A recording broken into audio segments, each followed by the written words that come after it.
ਤੁਹਾਡਾ ਸਵਾਗਤ ਹੈ। ਨਜ਼ਰ ਮਾਰਦੇ ਹਾਂ ਅੱਜ ਦੀਆਂ ਖਾਸ ਖਬਰਾਂ ਤੇ।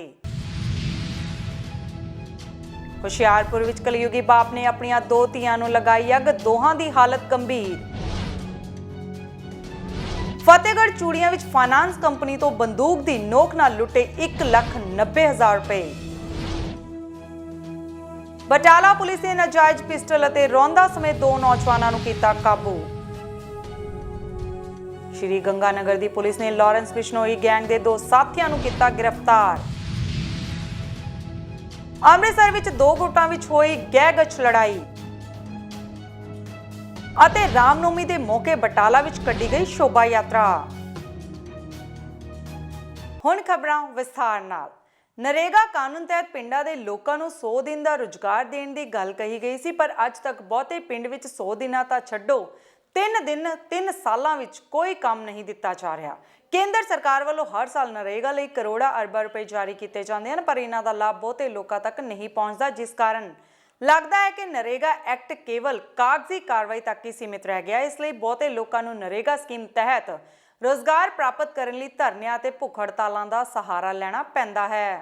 ਮੇਰਾ ਨਾਮ ਪ੍ਰੇਮ ਸਿੰਘ ਹੈ ਸਰ ਜੀ। ਮੈਂ ਪਿੰਡ ਨਵਾਂ ਸ਼ਲੇਮਛਾ ਤਹਿਸੀਲ ਜ਼ਿਲ੍ਹਾ ਫਾਜ਼ਿਲਕਾ ਰਹਿਣ ਵਾਲਾ। ਸਾਡਾ ਮਸਲਾ ਹੈ ਸਰ, ਜੋ ਸਰਪੰਚ ਕੋਲ ਮੈਂ 2019 ਤੋਂ ਲੈ ਕੇ 22 ਤੱਕ ਮੰਗ ਕਰਦਾ ਆ ਰਿਹਾ ਮਨਰੇਗਾ ਕੰਮ ਦੀ, ਲੇਕਿਨ ਸਰਪੰਚ ਵੱਲੋਂ ਕੋਈ ਮਨਰੇਗਾ ਦਾ ਕੰਮ ਨਹੀਂ ਦਿੱਤਾ ਗਿਆ ਅਤੇ ਮਨਰੇਗਾ ਦੇ ਸਬੰਧ ਦੇ ਵਿੱਚ ਹੀ ਕੰਮ ਲੈਣ ਦੇ ਮੇਰੇ ਵੱਲੋਂ 3 ਅਰਜ਼ੀਆਂ ਡਿਮਾਂਡ ਪੱਤਰ ਨਾਲ ਨੱਥੀ ਕਰਕੇ ਭੇਜੇ ਗਏ, ਲੇਕਿਨ ਸਰਪੰਚ ਵੱਲੋਂ ਨਾ ਤਾਂ ਮੈਨੂੰ ਬੇਰੁਜ਼ਗਾਰ ਭੱਤਾ ਦਿੱਤਾ ਗਿਆ ਅਤੇ ਨਾ ਹੀ ਕੋਈ ਕੰਮ ਦਿੱਤਾ ਗਿਆ ਹੈ 2023 ਤੱਕ। ਪਹਿਲੀ ਹੈਗੀ ਸੀ 2019 ਨੂੰ 19/8/2019 ਨੂੰ, ਤੇ ਦੂਜੀ ਹੈਗੀ ਸੀ 7/6/2021 ਨੂੰ। ਇਸ ਤੋਂ ਇਲਾਵਾ ਤੀਜੀ ਹੈਗੀ ਸੀ 11/10/2021 ਨੂੰ ਡਾਕ ਫੀਸ ਰਾਹੀਂ ਭੇਜੀਆਂ ਗਈਆਂ ਸੀ। ਸਾਨੂੰ ਸਰ ਕੋਈ ਕੰਮ ਅਜੇ ਤੱਕ ਨਹੀਂ ਮਿਲਿਆ ਜੀ। ਡੀਸੀ ਨੂੰ ਮਿਲੇ ਆ, ਖੁਦ ਮਿਲੇ ਆ 24 ਤਰੀਕ ਨੂੰ 2023 ਨੂੰ ਤੇ 24 ਮਾਰਚ ਨੂੰ ਮਿਲੇ ਸੀਗੇ, ਲੇਕਿਨ ਡੀਸੀ ਨੇ ਅੱਗੇ ਅਪਲਾਈ ਕਰਤੀ ਹੈ। ਹੁਣ ਦੇਖੋ ਕੀ ਹੈ, ਡੀਸੀ ਨੂੰ ਇੱਕ ਮੈਂ ਮੰਗ ਪੱਤਰ ਵੀ ਦਿੱਤਾ ਗਿਆ ਸੀਗਾ, ਅਰਜ਼ੀ ਦਾਇਰ ਕੀਤੀ ਗਈ ਸੀ, ਲੇਕਿਨ 2023 ਨੂੰ ਤਰੀਕ ਸੀਗੀ ਆਪਣੀ 3 ਮਾਰਚ ਨੂੰ ਲਾਈ ਗਈ ਸੀ, ਲੇਕਿਨ ਉਸ ਬਾਬਤ ਅਜੇ ਤੱਕ ਕੋਈ ਕਾਰਵਾਈ ਨਹੀਂ ਹੋਈ।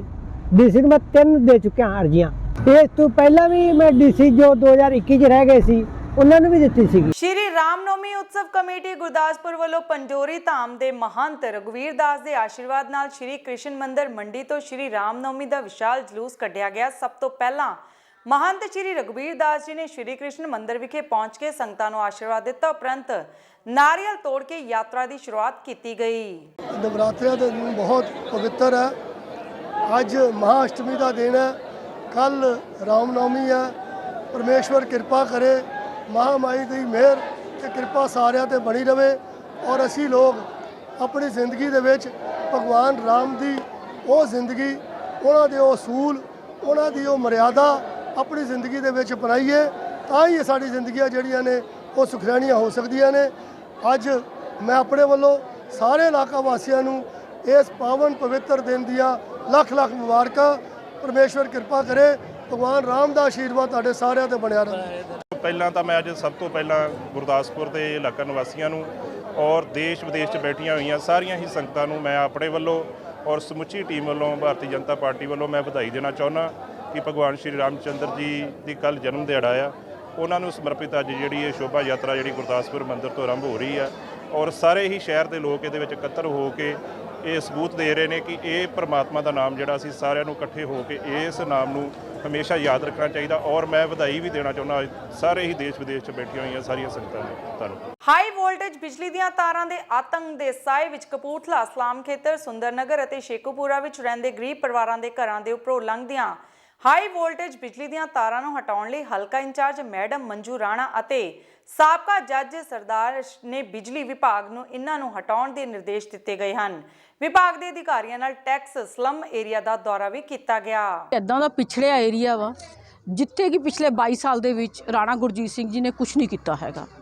ਸਿਰਫ ਵੋਟਾਂ ਲੈਣ ਲਈ ਲੋਕਾਂ ਗਰੀਬਾਂ ਵਿਚਾਰਿਆਂ ਨੂੰ ਬੋਤਲ ਸ਼ਰਾਬ ਦੀ ਫੜਾ ਕੇ ਉਹਨਾਂ ਨੂੰ ਕਹਿੰਦੇ ਆ ਨਾ ਉਹਦੇ 'ਚ ਪਾ ਕੇ ਰੱਖਿਆ ਭੰਬਲ ਭੋਸਲੇ ਦੇ ਵਿੱਚ।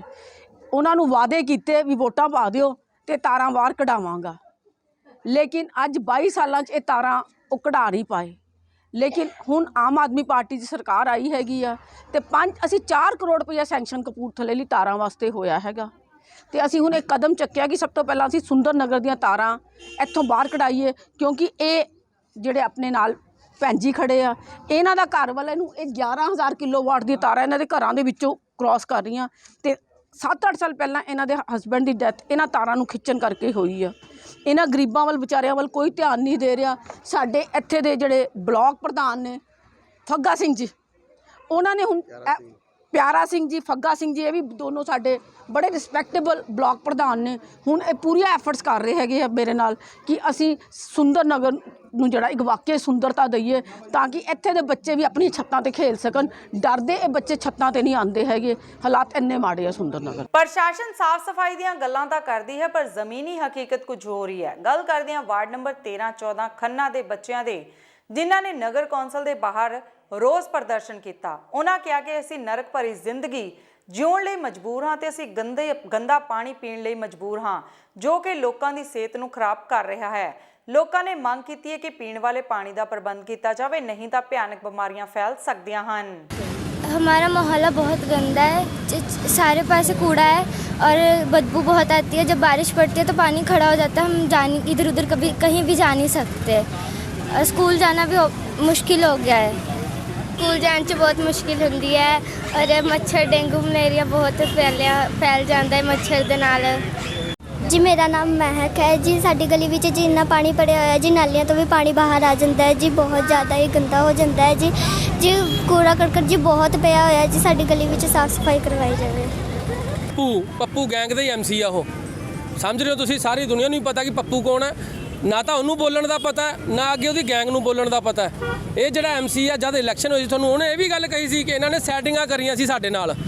ਅਸੀਂ ਇਹ ਪੁੱਛਣਾ ਚਾਹੁੰਦੇ ਹਾਂ ਕਿ ਮੰਦਰ ਚੜ੍ਹੇ ਤਾਂ ਦੱਸੇ ਕਿਹੜੇ ਬੰਦੇ ਨੇ 10 ਰੁਪਏ ਲਿੱਤੇ ਹੋਣ ਜਾਂ ਕਿਹੜੀ ਸੈਟਿੰਗ ਕਰ ਲਈ ਨੇ, ਜਾਂ ਫਿਰ ਸਹੁੰ ਚੱਕ ਕੇ ਕਹੇ ਕਿ ਸਾਡੇ ਗੋਡੀ ਹੱਥ ਲਾਏ ਜਾਂ ਨਹੀਂ ਲਾਏ, ਵਿਦ ਫੈਮਿਲੀ ਗੋਡੀ ਹੱਥ ਲਾਏ ਜਾਂ ਨਹੀਂ ਲਾਏ।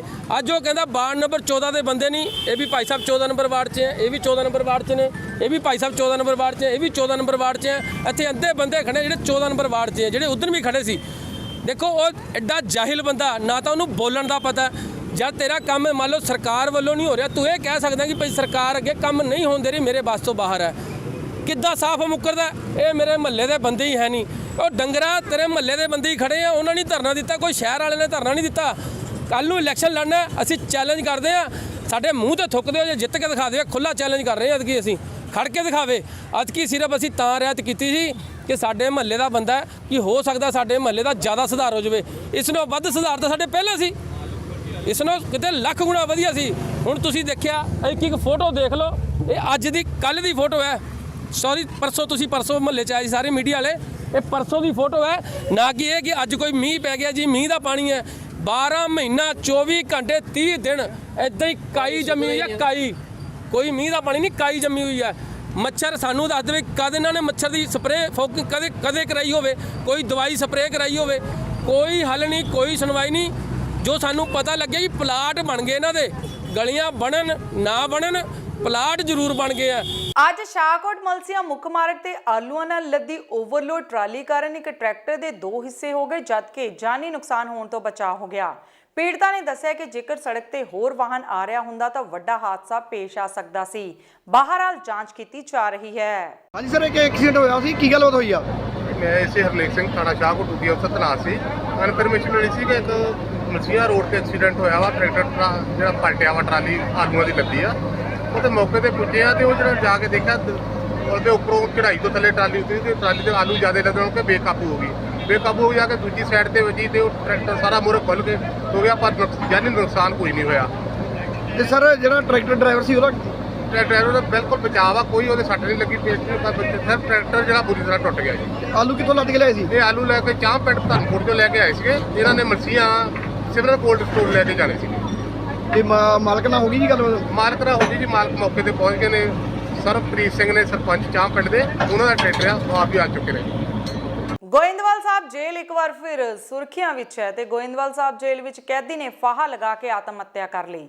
ਮ੍ਰਿਤਕ ਦੀ ਪਹਿਚਾਣ ਬਲਵਿੰਦਰ ਸਿੰਘ ਪੁੱਤਰ ਮਿਰਜ਼ਾ ਸਿੰਘ ਵਜੋਂ ਹੋਈ ਹੈ। ਦੱਸਿਆ ਜਾ ਰਿਹਾ ਕਿ ਮ੍ਰਿਤਕ ਨਸ਼ੇ ਦਾ ਆਦੀ ਸੀ ਤੇ ਲਾਸ਼ ਨੂੰ ਸਿਵਲ ਹਸਪਤਾਲ ਤਰਨਤਾਰਨ ਪੋਸਟਮਾਰਟਮ ਲਈ ਭੇਜ ਦਿਆ ਗਿਆ ਹੈ। ਮੇਰਾ ਨਾਮ ਜੀ ਹੌਲਦਾਰ ਗੁਰਮੀਤ ਸਿੰਘ। ਕੀ ਗੱਲਬਾਤ ਹੋਈ ਜੇਲ੍ਹ 'ਚ? ਇਹ ਗੱਲਬਾਤ ਜੀ ਆਪਣੇ ਵਾਰਡਰ ਹਰਪਾਲ ਸਿੰਘ ਦੀ ਡਿਊਟੀ ਸੀ ਜੀ, ਤੇ ਇਹ ਆਪਣੇ ਜਦ ਸਵੇਰੇ ਘਲਾਈ ਕਰਕੇ ਉਸ ਤੋਂ ਬਾਅਦ 'ਚ ਇਹ ਸੈਨ ਮਾਰ ਕੇ ਜਦ ਗਿਆ ਉੱਥੇ ਬਾੜ ਦੇ ਵਿੱਚ, ਜਦ ਇਹਨੇ ਗੇੜਾ ਮਾਰ ਕੇ ਵੇਖਿਆ ਇਹ ਬੰਦਾ ਪੱਖੇ ਨਾਲ ਫਾਹ ਲੈ ਕੇ ਲੰਮਕ ਰਿਹਾ ਸੀ। ਉਸ ਤੋਂ ਤੁਰੰਤ ਇਹਨੇ ਜਦ ਭੱਜ ਕੇ ਕਾਰਵਾਈ ਕਰਦੇ ਆ ਜੇਲ੍ਹ ਦੇ ਆਪਣੇ ਡਿਊਟੀ ਦੇ ਵਿੱਚ ਆ ਕੇ ਇਨਫੋਰਮੇਸ਼ਨ ਦਿੱਤੀ ਤੇ ਇਨਫੋਰਮੇਸ਼ਨ ਦੇ ਕੇ ਤੇ ਇਹ ਜਦੋਂ ਉੱਥੇ ਵਾਪਸ ਚਲਾ ਗਿਆ ਆਪਣਾ, ਤੇ ਉਸ ਤੋਂ ਬਾਅਦ ਮਾਨਯੋਗ ਡਿਪਟੀ ਸੁਪਰਡੈਂਟ ਸਾਹਿਬ ਤੇ ਹਾਦਸਾ ਕਰਕੇ ਹਾਲੇ ਕੋਠੀ ਜਾ ਕੇ ਵੜੀ ਸੀ, ਉਹਨਾਂ ਨੂੰ ਇਨਫੋਰਮੇਸ਼ਨ ਦੇ ਦਿੱਤੀ ਤੇ ਮਾਨਯੋਗ ਡਿਪਟੀ ਸੁਪਰਡੈਂਟ ਸਾਹਿਬ ਉਹ ਜਿਹੜੀ ਮੌਕੇ ਤੇ ਆ ਕੇ ਤੁਰੰਤ ਉਹਨਾਂ ਨੇ ਮੋਰਚੇ ਨੂੰ ਪੱਖੇ ਨਾਲ ਲਹਾ ਕੇ ਤੇ ਲੈ ਆਂਦਾ ਤੇ ਐਂਬੂਲੈਂਸ ਪਾ ਕੇ ਤੇ ਅਸੀਂ ਸਿਵਲ ਹਸਪੀਟਲ ਲੈ ਕੇ ਆ ਗਏ ਤੇ ਇੱਥੇ ਡਾਕਟਰ ਸਾਹਿਬ ਨੇ ਉਹਨਾਂ ਨੂੰ ਮਿੱਤਰ ਘੋਸ਼ਿਤ ਕਰਤਾ। ਉਹਦਾ ਨਾਮ ਬਲਵਿੰਦਰ ਸਿੰਘ ਸਨ ਉਹ ਮੇਜਾ ਸਿੰਘ। ਕਿੱਥੋਂ ਦਾ ਜੀ ਉਹ? ਇਹ ਮੈਨੂੰ ਨਹੀਂ ਪਤਾ ਜੀ ਕਿਹੜੇ ਪਿੰਡ ਦਾ ਸੀ ਤੇ ਕੇਸ ਕੂਸ ਦਾ ਪਤਾ ਕੋਈ? ਨਹੀਂ ਜੀ ਕੇਸ ਦਾ ਵੀ ਨਹੀਂ ਪਤਾ ਹੈਗਾ। ਕੇਸ ਵੈਸੇ ਉੱਦਾਂ ਮੈਨੂੰ ਇੰਨਾ ਕੁ ਮਾੜਾ ਪਤਾ ਲੱਗਿਆ ਵੀ ਇਹ ਨਸ਼ੇ ਨੂੰ ਸੁਧਾਰਦੀ ਸੀ ਤੇ ਪਤਾ ਨਹੀਂ ਉੱਦਾਂ ਕੇਸ ਦੇ ਪਤੇ ਬਾਬਤ ਨਹੀਂ ਮੈਨੂੰ ਇਨਫੋਰਮੇਸ਼ਨ ਹੈਗੀ। ਤੇ ਇਹ ਕੀ ਨਾਂ ਜੀ ਦੁਬਾਰਾ ਬੋਲਿਓ? ਬਲਵਿੰਦਰ ਸਿੰਘ ਸਨ ਉਹ ਮੇਜਾ ਸਿੰਘ। ਖੰਨਾ ਦੇ ਪਿੰਡ ਮਾਜਰੀ ਵਿਖੇ ਮਜ਼ਦੂਰੀ ਦੌਰਾਨ ਦੋ ਨੌਜਵਾਨਾਂ ਨੂੰ ਛੱਤ ਉੱਪਰ ਮਸਤੀ ਕਰਨਾ ਮਹਿੰਗਾ ਪੈ ਗਿਆ। ਮਸਤੀ ਦੌਰਾਨ ਇੱਕ ਨੌਜਵਾਨ ਨੇ ਕੋਲੋਂ ਲੰਘ ਰਹੀਆਂ ਹਾਈ ਵੋਲਟੇਜ ਤਾਰਾਂ ਨੂੰ ਉਂਗਲੀ ਲਗਾ ਦਿੱਤੀ ਤਾਂ ਕਰੰਟ ਲੱਗਣ ਨਾਲ ਉਸ ਦੀ ਮੌਤ ਹੋ ਗਈ। ਮ੍ਰਿਤਕ ਜਨਪ੍ਰੀਤ ਸਿੰਘ 22 ਸਾਲਾਂ ਪਿੰਡ ਸਲਾਣਾ ਦਾ ਰਹਿਣ ਵਾਲਾ ਸੀ ਅਤੇ ਪਹਿਲੇ ਦਿਨ ਹੀ ਕੰਮ ਕਰਨ ਆਇਆ ਸੀ। ਸਰਕਾਰੀ ਹਸਪਤਾਲ ਵਿਖੇ ਐਮਰਜੈਂਸੀ ਡਿਊਟੀ ਉੱਪਰ ਤਾਇਨਾਤ ਡਾਕਟਰ ਫਰੈਂਕੀ ਨੇ ਦੱਸਿਆ ਕਿ ਹਸਪਤਾਲ ਪੁੱਜਣ ਤੱਕ ਨੌਜਵਾਨ ਦੀ ਮੌਤ ਹੋ ਚੁੱਕੀ ਸੀ। ਮੌਤ ਕਰੰਟ ਲੱਗਣ ਨਾਲ ਹੋਈ ਹੈ। ਇਸ ਬਾਰੇ ਪੁਲਿਸ ਨੂੰ ਵੀ ਸੂਚਿਤ ਕਰ ਦਿੱਤਾ ਗਿਆ ਹੈ। जी तो आपके घर में क्या हुआ आज? आज हमारे घर में 10 बजे काम शुरू हुआ था। मिस्त्री आया है, पता नहीं वो अपना मस्ती दोनों कर रहे थे, खाया पिया कुछ मेरे को नहीं पता है भी क्या खाया क्या पिया है। उसके बाद उन्होंने जदे तसला रखा, बस उन्होंने एक मिस्त्री का भाई आया था नाल, एक मिस्त्री था, मिस्त्री काम कर रहा था और वो दोनों आपस में मस्ती कर रहे थे। एक मिस्त्री का भाई एक मिस्त्री, दोनों करते करते मैं कह रही हूँ वीर जी उधर मस्ती ना करो, भी उधर तार लगी हुई है, तार देख लो। कहता कुछ नहीं होता जी। फिर इसने में पता नहीं ऐसे उंगली से मारा, तार पे उंगली मार दिया, पीछे नु झटका दे दिए, वो बस इन्ने से गिर गया है। तो किसने मारा उंगली को? वो जड़ा बंदा वही करा जिसको लगी तार ने उसने मारा है उंगली। तो क्या मान रहे हो कि उनकी लापरवाही की वजह से जान गई? हाँ जी हाँ, लापरवाही से गया। जब मैं बार बार मने कर रही हूँ, मिस्त्री को भी कर रहा हूँ, उनको भी कह रही हूँ वीर जी देखो तार है हमारी, इसीलिए तो मैं कंध करवा रही हूँ, तार है। वो माने नहीं है, कहते कुछ नहीं होता जी। जब वो मस्ती कर रहे थे तो मिस्त्री ने नहीं रोका? नहीं रोका। ਨਾਲ ਦੇ ਬੰਦਿਆਂ ਨੇ ਕਿਹਾ ਕਰੰਟ ਲੱਗ ਗਿਆ ਉਹਨੂੰ। ਇਹ ਪੌਣੇ 11 ਵਜੇ ਕਰੀਬ ਆਏ ਸੀਗੇ ਤੇ ਲੈ ਕੇ ਆਏ, ਕਹਿੰਦੇ ਜੀ ਕਰੰਟ ਲੱਗ ਗਿਆ, ਪਿੰਡ ਮਾਜਰੀ ਦੱਸਿਆ ਜਾ ਰਿਹਾ ਹੈ। ਤੇ ਕਿੱਥੋਂ ਕਰੰਟ ਲੱਗੇ ਕੋਈ ਦੱਸਿਆ ਉਹਨਾਂ ਨੇ? ਨਹੀਂ ਉਹਨਾਂ ਨੇ ਹੋਰ ਕੁਝ ਨਹੀਂ ਦੱਸਿਆ, ਫਿਲਹਾਲ ਉਹਨਾਂ ਨੇ ਇਹੀ ਦੱਸਿਆ ਬਸ ਕਰੰਟ ਲੱਗ ਗਿਆ। ਤੇ ਕੀ ਕੰਡੀਸ਼ਨ ਸੀ ਜੀ, ਕੋਈ ਵਾਰਨਿੰਗ ਵਗੈਰਾ? ਨਹੀਂ, ਜਦੋਂ ਆਇਆ ਪੇਸ਼ੈਂਟ ਹੈ ਨਹੀਂ ਸੀਗਾ, ਡੈਥ ਹੋ ਚੁੱਕੀ ਸੀ ਉਸ। ਮਾਨਸਾ ਪੁਲਿਸ ਵੱਲੋਂ ਅਮਨ ਸ਼ਾਂਤੀ ਜ਼ਿਲ੍ਹੇ ਵਿੱਚ ਅਮਨ ਸ਼ਾਂਤੀ ਬਹਾਲ ਰੱਖਣ ਦੇ ਲਈ ਪੰਜਾਬ ਪੁਲਿਸ ਪੈਰਾ ਮਿਲਟਰੀ ਦੀ ਮਦਦ ਦੇ ਨਾਲ ਸ਼ਹਿਰ ਦੇ ਵਿੱਚ ਫਲੈਗ ਮਾਰਚ ਕੀਤਾ ਗਿਆ। ਇਸ ਫਲੈਗ ਮਾਰਚ ਦੀ ਅਗਵਾਈ ਡਾਕਟਰ ਨਾਨਕ ਸਿੰਘ ਐਸਐਸਪੀ ਮਾਨਸਾ ਵੱਲੋਂ ਕੀਤੀ ਗਈ ਤੇ ਉਹਨਾਂ ਲੋਕਾਂ ਨੂੰ ਅਫਵਾਹਾਂ ਤੇ ਯਕੀਨ ਨਾ ਕਰਨ ਤੇ ਸ਼ੱਕੀ ਵਿਅਕਤੀਆਂ ਦੀ ਤੁਰੰਤ ਪੁਲਿਸ ਨੂੰ ਜਾਣਕਾਰੀ ਦੇਣ ਲਈ ਕਿਹਾ ਗਿਆ। ਇਹ ਮਾਨਸਾ ਪੁਲਿਸ ਵੱਲੋਂ ਫਲੈਗ ਮਾਰਚ ਕੀਤਾ ਜਾ ਰਿਹਾ ਤਾਂ ਕਿ ਲਾਅ ਐਂਡ ਆਰਡਰ ਮੇਨਟੇਨ ਰੱਖਿਆ ਜਾ ਸਕੇ ਸਿਟੀ ਵਿੱਚ ਵੀ ਤੇ ਆਪਣੇ ਬਾਕੀ ਜ਼ਿਲ੍ਹੇ ਵਿੱਚ ਵੀ। ਸਰਦੂਲਗੜ੍ਹ ਵਿੱਚ ਵੀ ਇਹ ਕੀਤਾ ਜਾ ਰਿਹਾ, ਬੁਢਲਾਡੇ 'ਚ ਵੀ ਕੀਤਾ ਜਾ ਰਿਹਾ, ਮਾਨਸਾ ਸਬ ਡਿਵੀਜ਼ਨ 'ਚ ਮੇਰੇ ਵੱਲੋਂ ਲੀਡ ਕੀਤਾ ਜਾ ਰਿਹਾ ਅਲੋਂਗ ਵਿਦ ਅਦਰ ਜੀਓਜ਼।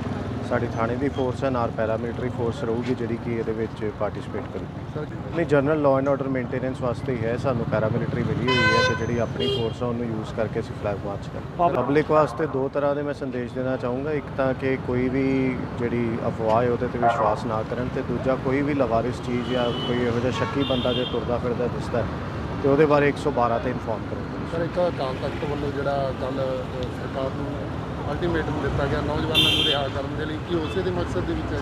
ਨਹੀਂ, ਇਹ ਫਲੈਗ ਮਾਰਚ ਸਾਡਾ ਰੂਟੀਨ 'ਚ ਚੱਲਦਾ ਰਹਿੰਦਾ। ਪਿਛਲੇ ਹਫਤੇ ਵੀ ਅਸੀਂ ਕੀਤਾ ਸੀ ਤੇ ਸਾਡੇ ਕੋਲ ਜਿਹੜੇ ਪੈਰਾ ਮਿਲਟਰੀ ਫੋਰਸ ਮੈਂ ਪਹਿਲਾਂ ਵੀ ਦੱਸਿਆ ਕਿ ਹੈਗੀ ਹੈ, ਉਹਦੇ ਸੰਬੰਧ ਵਿੱਚ ਹੀ ਅਸੀਂ ਇਹ ਫਲੈਗ ਮਾਰਚ ਕਰਦੇ ਹਾਂ। ਅਕਾਲ ਤਖਤ ਸਾਹਿਬ ਨੇ ਸ਼੍ਰੋਮਣੀ ਕਮੇਟੀ ਨੂੰ ਹੁਕਮ ਲਗਾਇਆ ਹੈ ਕਿ ਜਿਹੜੇ ਲੋਕਾਂ ਦੇ ਕੇਸ ਦਰਜ ਕੀਤੇ ਗਏ ਹਨ, ਜਿਨ੍ਹਾਂ ਨੂੰ ਫੜ ਕੇ ਬਾਹਰਲੀਆਂ ਜੇਲ੍ਹਾਂ ਵਿੱਚ ਭੇਜਿਆ ਗਿਆ ਹੈ, ਉਹਨਾਂ ਲਈ ਕਾਨੂੰਨੀਕਰਨ ਲਈ ਸ਼੍ਰੋਮਣੀ ਕਮੇਟੀ ਵਕੀਲ ਕਰੇ ਤੇ ਜਿਹੜੇ ਬੰਦੇ ਫੜੇ ਗਏ ਹਨ ਉਹਨਾਂ ਨੂੰ ਛੱਡਣ ਵਾਸਤੇ ਅਪਰੋਚ ਕਰੇ।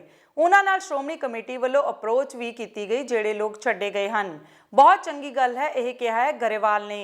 ਉਹਨਾਂ ਕਿਹਾ ਕਿ ਇਸ ਦਾ ਫੈਸਲਾ ਆਉਣ ਵਾਲੇ ਦਿਨਾਂ ਵਿੱਚ ਕੋਰਟ ਕਰੇਗੀ। ਹਾਂਜੀ ਗਰੇਵਾਲ ਸਾਹਿਬ, ਤੁਸੀਂ ਕਿੱਦਾਂ ਦੇਖਦੇ ਹੋ ਜਿਹੜੀ ਕੱਲ ਵੀਡੀਓ ਆਈ ਆ ਉਸ ਚੀਜ਼ ਨੂੰ ਕਿੱਦਾਂ ਦੇਖਦੇ ਹੋ? ਦੇਖੋ ਜੀ, ਵੀਡੀਓ ਤਾਂ ਅੰਮ੍ਰਿਤਪਾਲ ਜੀ ਨੇ ਮੈਨੂੰ ਲੱਗਦਾ ਵੀ ਇਹ ਦੱਸਣ ਦੀ ਜਿਹੜੀ ਕੋਸ਼ਿਸ਼ ਕੀਤੀ ਆ ਕਿ ਮੈਂ ਫੜਿਆ ਨਹੀਂ ਗਿਆ, ਮੈਂ ਬਾਹਰ ਹਾਂ। ਇਸ ਗੱਲ ਨਾਲ ਸਰਕਾਰ ਨੂੰ ਵੀ ਚੁਣੌਤੀ ਆ, ਪ੍ਰਸ਼ਾਸਨ ਨੂੰ ਵੀ ਇਸ ਗੱਲ ਦੀ ਚੁਣੌਤੀ ਆ ਤੇ ਇਹ ਗੱਲ ਕਲੀਅਰ ਹੋ ਗਈ ਆ। ਉਹ ਵੀਡੀਓ ਕਿਸ ਤਰ੍ਹਾਂ ਦੀ ਆ, ਕਿਹੜੇ ਹਾਲਾਤਾਂ 'ਚ, ਮੈਂ ਨਹੀਂ ਇਹਦੇ ਬਾਰੇ ਕਹਿ ਸਕਦਾ, ਪਰ ਜੋ ਉਹਨਾਂ ਨੇ ਕਿਹਾ ਕਿ ਮੈਂ ਪਕੜਿਆ ਨਹੀਂ ਗਿਆ, ਮੈਂ ਚੜ੍ਹਦੀ ਕਲਾ 'ਚ। ਐਸਜੀਪੀਸੀ ਅੰਮ੍ਰਿਤਪਾਲ ਸਿੰਘ ਦੇ ਨਾਲ ਖੜੀ ਹੈ, ਜਿਸ ਤਰ੍ਹਾਂ ਦੇ ਨਾਲ ਜੋ ਵਤੀਰਾ ਇਸ ਵੇਲੇ ਸਰਕਾਰ ਦਾ ਹੈ ਔਰ ਪੁਲਿਸ ਪ੍ਰਸ਼ਾਸਨ ਦਾ ਹੈ, ਕਿ ਐਸਜੀਪੀਸੀ ਦਾ ਕੀ ਸਟੈਂਡ ਹੈ?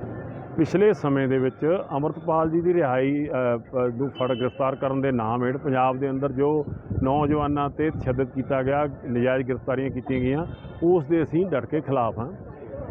ਅਕਾਲ ਤਖਤ ਸਾਹਿਬ ਨੇ ਸ਼੍ਰੋਮਣੀ ਕਮੇਟੀ ਨੂੰ ਹੁਕਮ ਲਾਇਆ ਕਿ ਜਿਹੜੇ ਲੋਕਾਂ 'ਤੇ ਕੇਸ ਦਰਜ ਕੀਤਾ ਗਿਆ ਜਾਂ ਉਹਨਾਂ ਨੂੰ ਫੜ ਕੇ ਬਾਹਰਲੀ ਜੇਲ੍ਹ 'ਚ ਕੀਤਾ ਗਿਆ, ਉਹਨਾਂ ਲਈ ਕਾਨੂੰਨੀ ਚਾਰਾਜੋਈ ਕਰਨ ਵਾਸਤੇ ਸ਼੍ਰੋਮਣੀ ਕਮੇਟੀ ਵਕੀਲ ਕਰੇ ਔਰ ਜਿਹੜੇ ਬੰਦੇ ਫੜੇ ਗਏ ਆ ਉਹਨਾਂ ਨੂੰ ਛੱਡਣ ਵਾਸਤੇ ਅਪਰੋਚ ਕਰੇ। ਉਹਨਾਂ ਨੂੰ ਅਸੀਂ ਅਪਰੋਚ ਵੀ ਕੀਤੀ ਆ। ਅੱਜ ਪਤਾ ਲੱਗਾ ਕਿ ਇੰਨੇ ਲੋਕ ਛੱਡੇ ਗਏ ਨੇ।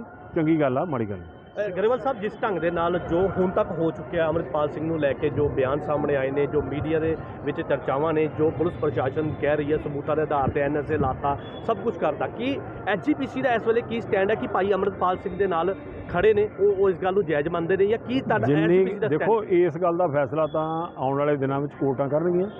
ਜੋ ਉਹਦੇ ਤੇ ਦੋਸ਼ ਲਾਏ ਗਏ ਨੇ, ਉਹ ਦੋਸ਼ ਕਿੰਨੇ ਕੁ ਸੱਚੇ ਨੇ, ਕਿੰਨੇ ਕੁ ਝੂਠੇ ਨੇ, ਇਹ ਤਾਂ ਆਉਣ ਵਾਲਾ ਸਮਾਂ ਦੱਸੇਗਾ। ਜਿਹੜਾ ਉਹਨਾਂ ਦੀ ਕਾਨੂੰਨੀ ਸਹਾਇਤਾ ਦੇਣ ਦੀ ਗੱਲ ਹੈ, ਉਹ ਸ਼੍ਰੋਮਣੀ ਕਮੇਟੀ ਕਰੇਗੀ, ਚਾਹੇ ਅੰਮ੍ਰਿਤਪਾਲ ਜੀ ਹੋਣ, ਚਾਹੇ ਕੋਈ ਹੋਰ ਲੋਕ ਹੋਣ। ਸਰਬੱਤ ਖਾਲਸਾ ਦੀ ਪਰੰਪਰਾ ਜਿਹੜੀ ਆ, ਉਹ ਸ੍ਰੀ ਅਕਾਲ ਤਖਤ ਸਾਹਿਬ ਤੇ ਹੀ ਸਰਬੱਤ ਖਾਲਸਾ ਹੁੰਦਾ ਤੇ ਸਰਬੱਤ ਖਾਲਸਾ ਬੁਲਾਉਣ ਦਾ ਅਧਿਕਾਰ ਵੀ ਸ਼੍ਰੋਮਣੀ ਸ੍ਰੀ ਅਕਾਲ ਤਖਤ ਸਾਹਿਬ ਦੇ ਜਥੇਦਾਰ ਦਾ ਹੈ। ਪਿੱਛੇ ਸਰਬੱਤ ਖਾਲਸੇ ਕਿੱਥੇ ਹੋਏ, ਕੌਣ ਉਹਦੇ ਜਥੇਦਾਰ ਬਣੇ, ਮੈਂ ਇਸ ਗੱਲ 'ਤੇ ਨਹੀਂ ਪੈਣਾ ਚਾਹੁੰਦਾ। ਇਹਦੇ ਲਈ ਇੱਕ ਅੰਮ੍ਰਿਤਪਾਲ ਸਿੰਘ ਇੱਕ ਸਿੱਖ ਹੈ, ਉਹ ਸਿੱਖ ਨੇ ਆਪਣੀ ਇੱਕ ਵਿਚਾਰ ਦਿੱਤੀ ਹੈ ਸ੍ਰੀ ਅਕਾਲ ਤਖਤ ਸਾਹਿਬ ਜਥੇਦਾਰ ਸਾਹਿਬ ਨੂੰ। ਜੇ ਜਥੇਦਾਰ ਸਾਹਿਬ ਦਾ ਅਧਿਕਾਰ ਖੇਤਰ ਹੈ ਕਿ ਉਹ ਇਸ ਗੱਲ ਨੂੰ ਕਿਸ ਲੈਵਲ ਤੱਕ ਲੈਂਦੇ ਆ, ਚਾਹੀਦਾ ਨਹੀਂ ਚਾਹੀਦਾ, ਇਸ ਗੱਲ ਲਈ ਜਥੇਦਾਰ ਸਾਹਿਬ ਵੀ ਦੱਸਣਗੇ, ਕਿਉਂਕਿ ਸਰਬੱਤ ਖਾਲਸਾ ਬੁਲਾਉਣ ਦਾ ਅਧਿਕਾਰ ਜਥੇਦਾਰ ਸਾਹਿਬ ਨੂੰ ਹੀ ਆ ਤੇ ਸ੍ਰੀ ਅਕਾਲ ਤਖਤ ਸਾਹਿਬ। ਜੇ ਅੱਜ ਇਹ ਅੰਮ੍ਰਿਤਪਾਲ ਜੀ ਦੇਖਣ ਤੇ ਜਿਹੜੇ ਪੁਲਿਸ ਨੇ, ਜਿਨ੍ਹਾਂ ਨਾਲ ਉਹਨਾਂ ਨੇ ਤਾਲਮੇਲ ਕੀਤਾ ਹੋਊਗਾ ਕਿ ਮੈਂ ਗ੍ਰਿਫਤਾਰੀ ਤਾਂ ਪੁਲਿਸ ਨੂੰ ਦੇਣੀ ਹੈ ਨਾ, ਗ੍ਰਿਫਤਾਰੀ ਕੋਈ ਸ਼੍ਰੋਮਣੀ ਕਮੇਟੀ ਨੂੰ ਦੇਣੀ ਨਹੀਂ। ਸੋ ਉਹਨਾਂ ਦਾ ਜੋ ਉਹਨਾਂ ਨਾਲ ਗੱਲਬਾਤ ਹੋਈ ਹੋਊਗੀ, ਸਾਡਾ ਉਹਦੇ 'ਚ ਕੀ ਦਖਲ ਆ?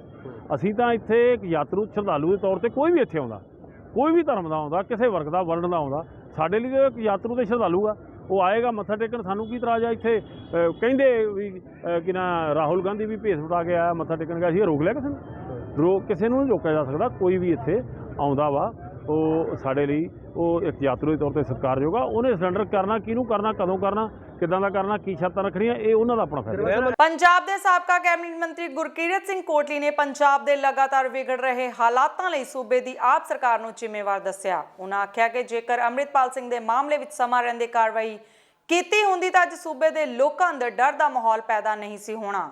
ਉਹਨਾਂ ਕਿਹਾ ਕਿ ਪੰਜਾਬ ਦੀ ਅਮਨ ਸ਼ਾਂਤੀ ਨੂੰ ਅੱਗ ਲਾਉਣ ਵਾਲੇ ਵਿਅਕਤੀਆਂ ਨੂੰ ਗ੍ਰਿਫਤਾਰ ਕਰਨ ਵਿੱਚ ਅਸਫਲ ਰਹੀ ਭਗਵੰਤ ਮਾਨ ਦੀ ਇਹ ਇੱਕ ਬਹੁਤ ਵੱਡੀ ਨਾਕਾਮੀ ਹੈ।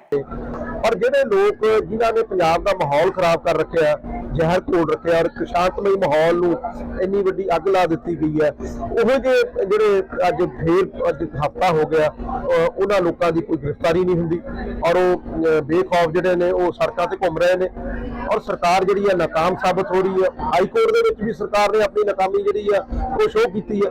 ਇਸ ਕਰਕੇ ਇਹ ਇੱਕ ਬਹੁਤ ਵੱਡਾ ਸਵਾਲੀਆ ਨਿਸ਼ਾਨ ਜਿਹੜਾ ਉਹ ਲੱਗ ਚੁੱਕਿਆ ਸਰਕਾਰ ਦੇ ਉੱਤੇ ਕਿ ਸਰਕਾਰ ਦੀ ਜਿਹੜੀ ਇਹ ਨੀਤੀ ਹੈ ਪੰਜਾਬ ਨੂੰ ਸ਼ਾਂਤ ਰੱਖਣ ਦੀ, ਉਹ ਬਿਲਕੁਲ ਫੇਲ ਹੋਈ ਹੈ ਔਰ ਅੱਜ ਹਰ ਬੰਦਾ ਆਪਣੇ ਆਪ ਨੂੰ ਅਸੁਰੱਖਿਅਤ ਮਹਿਸੂਸ ਕਰ ਰਿਹਾ ਹੈ।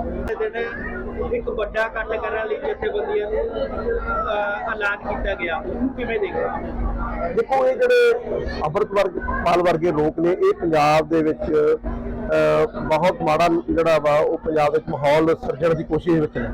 ਕਿਸੇ ਤਰੀਕੇ ਨਾਲ ਵੀ ਜਿਹੜੀ ਇਹ ਸਾਡੀਆਂ ਪੰਜਾਬ ਵਿਰੋਧੀ ਤਾਕਤਾਂ ਨੇ ਔਰ ਖਾਸ ਕਰਕੇ ISI ਏਜੰਸੀਆਂ ਨੇ ਔਰ ਪਾਕਿਸਤਾਨ ਦੀ ਹਮੇਸ਼ਾ ਨੀਤੀ ਰਹੀ ਹੈ ਕਿਸੇ ਤਰੀਕੇ ਨਾਲ ਪੰਜਾਬ ਦੇ ਵਿੱਚ ਮਾਹੌਲ ਜਿਹੜਾ ਗਰਮਾਇਆ ਜਾਵੇ ਔਰ ਇਹਨਾਂ ਲੋਕਾਂ ਦੇ ਨਾਲ ਅੱਜ ਮਾਹੌਲ ਜਿਹੜਾ ਵਾ ਉਹ ਖਰਾਬ ਹੋਇਆ। ਬਟਾਲਾ ਪੁਲਿਸ ਨੂੰ ਮੁਖਬਰ ਖਾਸ ਦੀ ਇਤਲਾਹ ਤੇ ਨਾਕੇਬੰਦੀ ਦੌਰਾਨ ਉਸ ਵੇਲੇ ਕਾਮਯਾਬੀ ਹਾਸਲ ਹੋਈ ਜਦੋਂ ਪੁਲਿਸ ਟੀਮ ਨੇ ਹੰਸਲੀ ਨਾਲੇ 2 ਕੋਲੋਂ ਅੰਮ੍ਰਿਤਸਰ ਬਾਈਪਾਸ ਦੇ 2 ਨੌਜਵਾਨ ਹਰਪ੍ਰੀਤ ਸਿੰਘ ਅਤੇ ਭਰਤ ਕਲਿਆਣ ਨੂੰ ਨਾਜਾਇਜ਼ 32 ਬੋਰ ਦੇ ਪਿਸਟਲ ਅਤੇ 2 ਜਿੰਦਾ ਰੋਂਦਾ ਸਮੇਤ ਕਾਬੂ ਕੀਤਾ ਗਿਆ।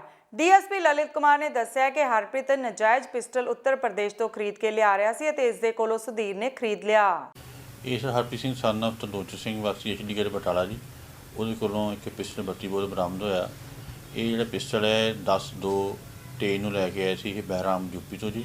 ਇਹਨੇ ਆ ਕੇ ਸੁਧੀਰ ਨੂੰ ਵੇਚਤਾ ਜੀ, 2 ਲੈ ਕੇ ਆਇਆ ਸੀ, 1 ਸੁਧੀਰ ਨੂੰ ਵੇਚਤਾ ਅਤੇ ਅੱਗੋਂ ਜਿਹੜਾ ਪਿਸਟਲ ਹੈ ਸੁਧੀਰ ਕੋਲੋਂ ਭਰਤ ਕਲਿਆਣ ਖੋਹ ਕੇ ਲੈ ਗਿਆ, ਜੋ ਪੁੱਛਗਿੱਛ ਲੱਗਿਆ ਪਤਾ ਜੀ। ਅਤੇ ਇੱਕ ਪਿਸਟਲ ਬਰਾਮਦ ਹੋਇਆ ਜੀ, ਤੇ ਅਸੀਂ ਦੋਵਾਂ 'ਤੇ ਦਿੱਤਾ ਜੀ ਪਰਚਾ, ਇੱਕ ਬੰਦਾ ਭਗੌੜਾ ਜੀ।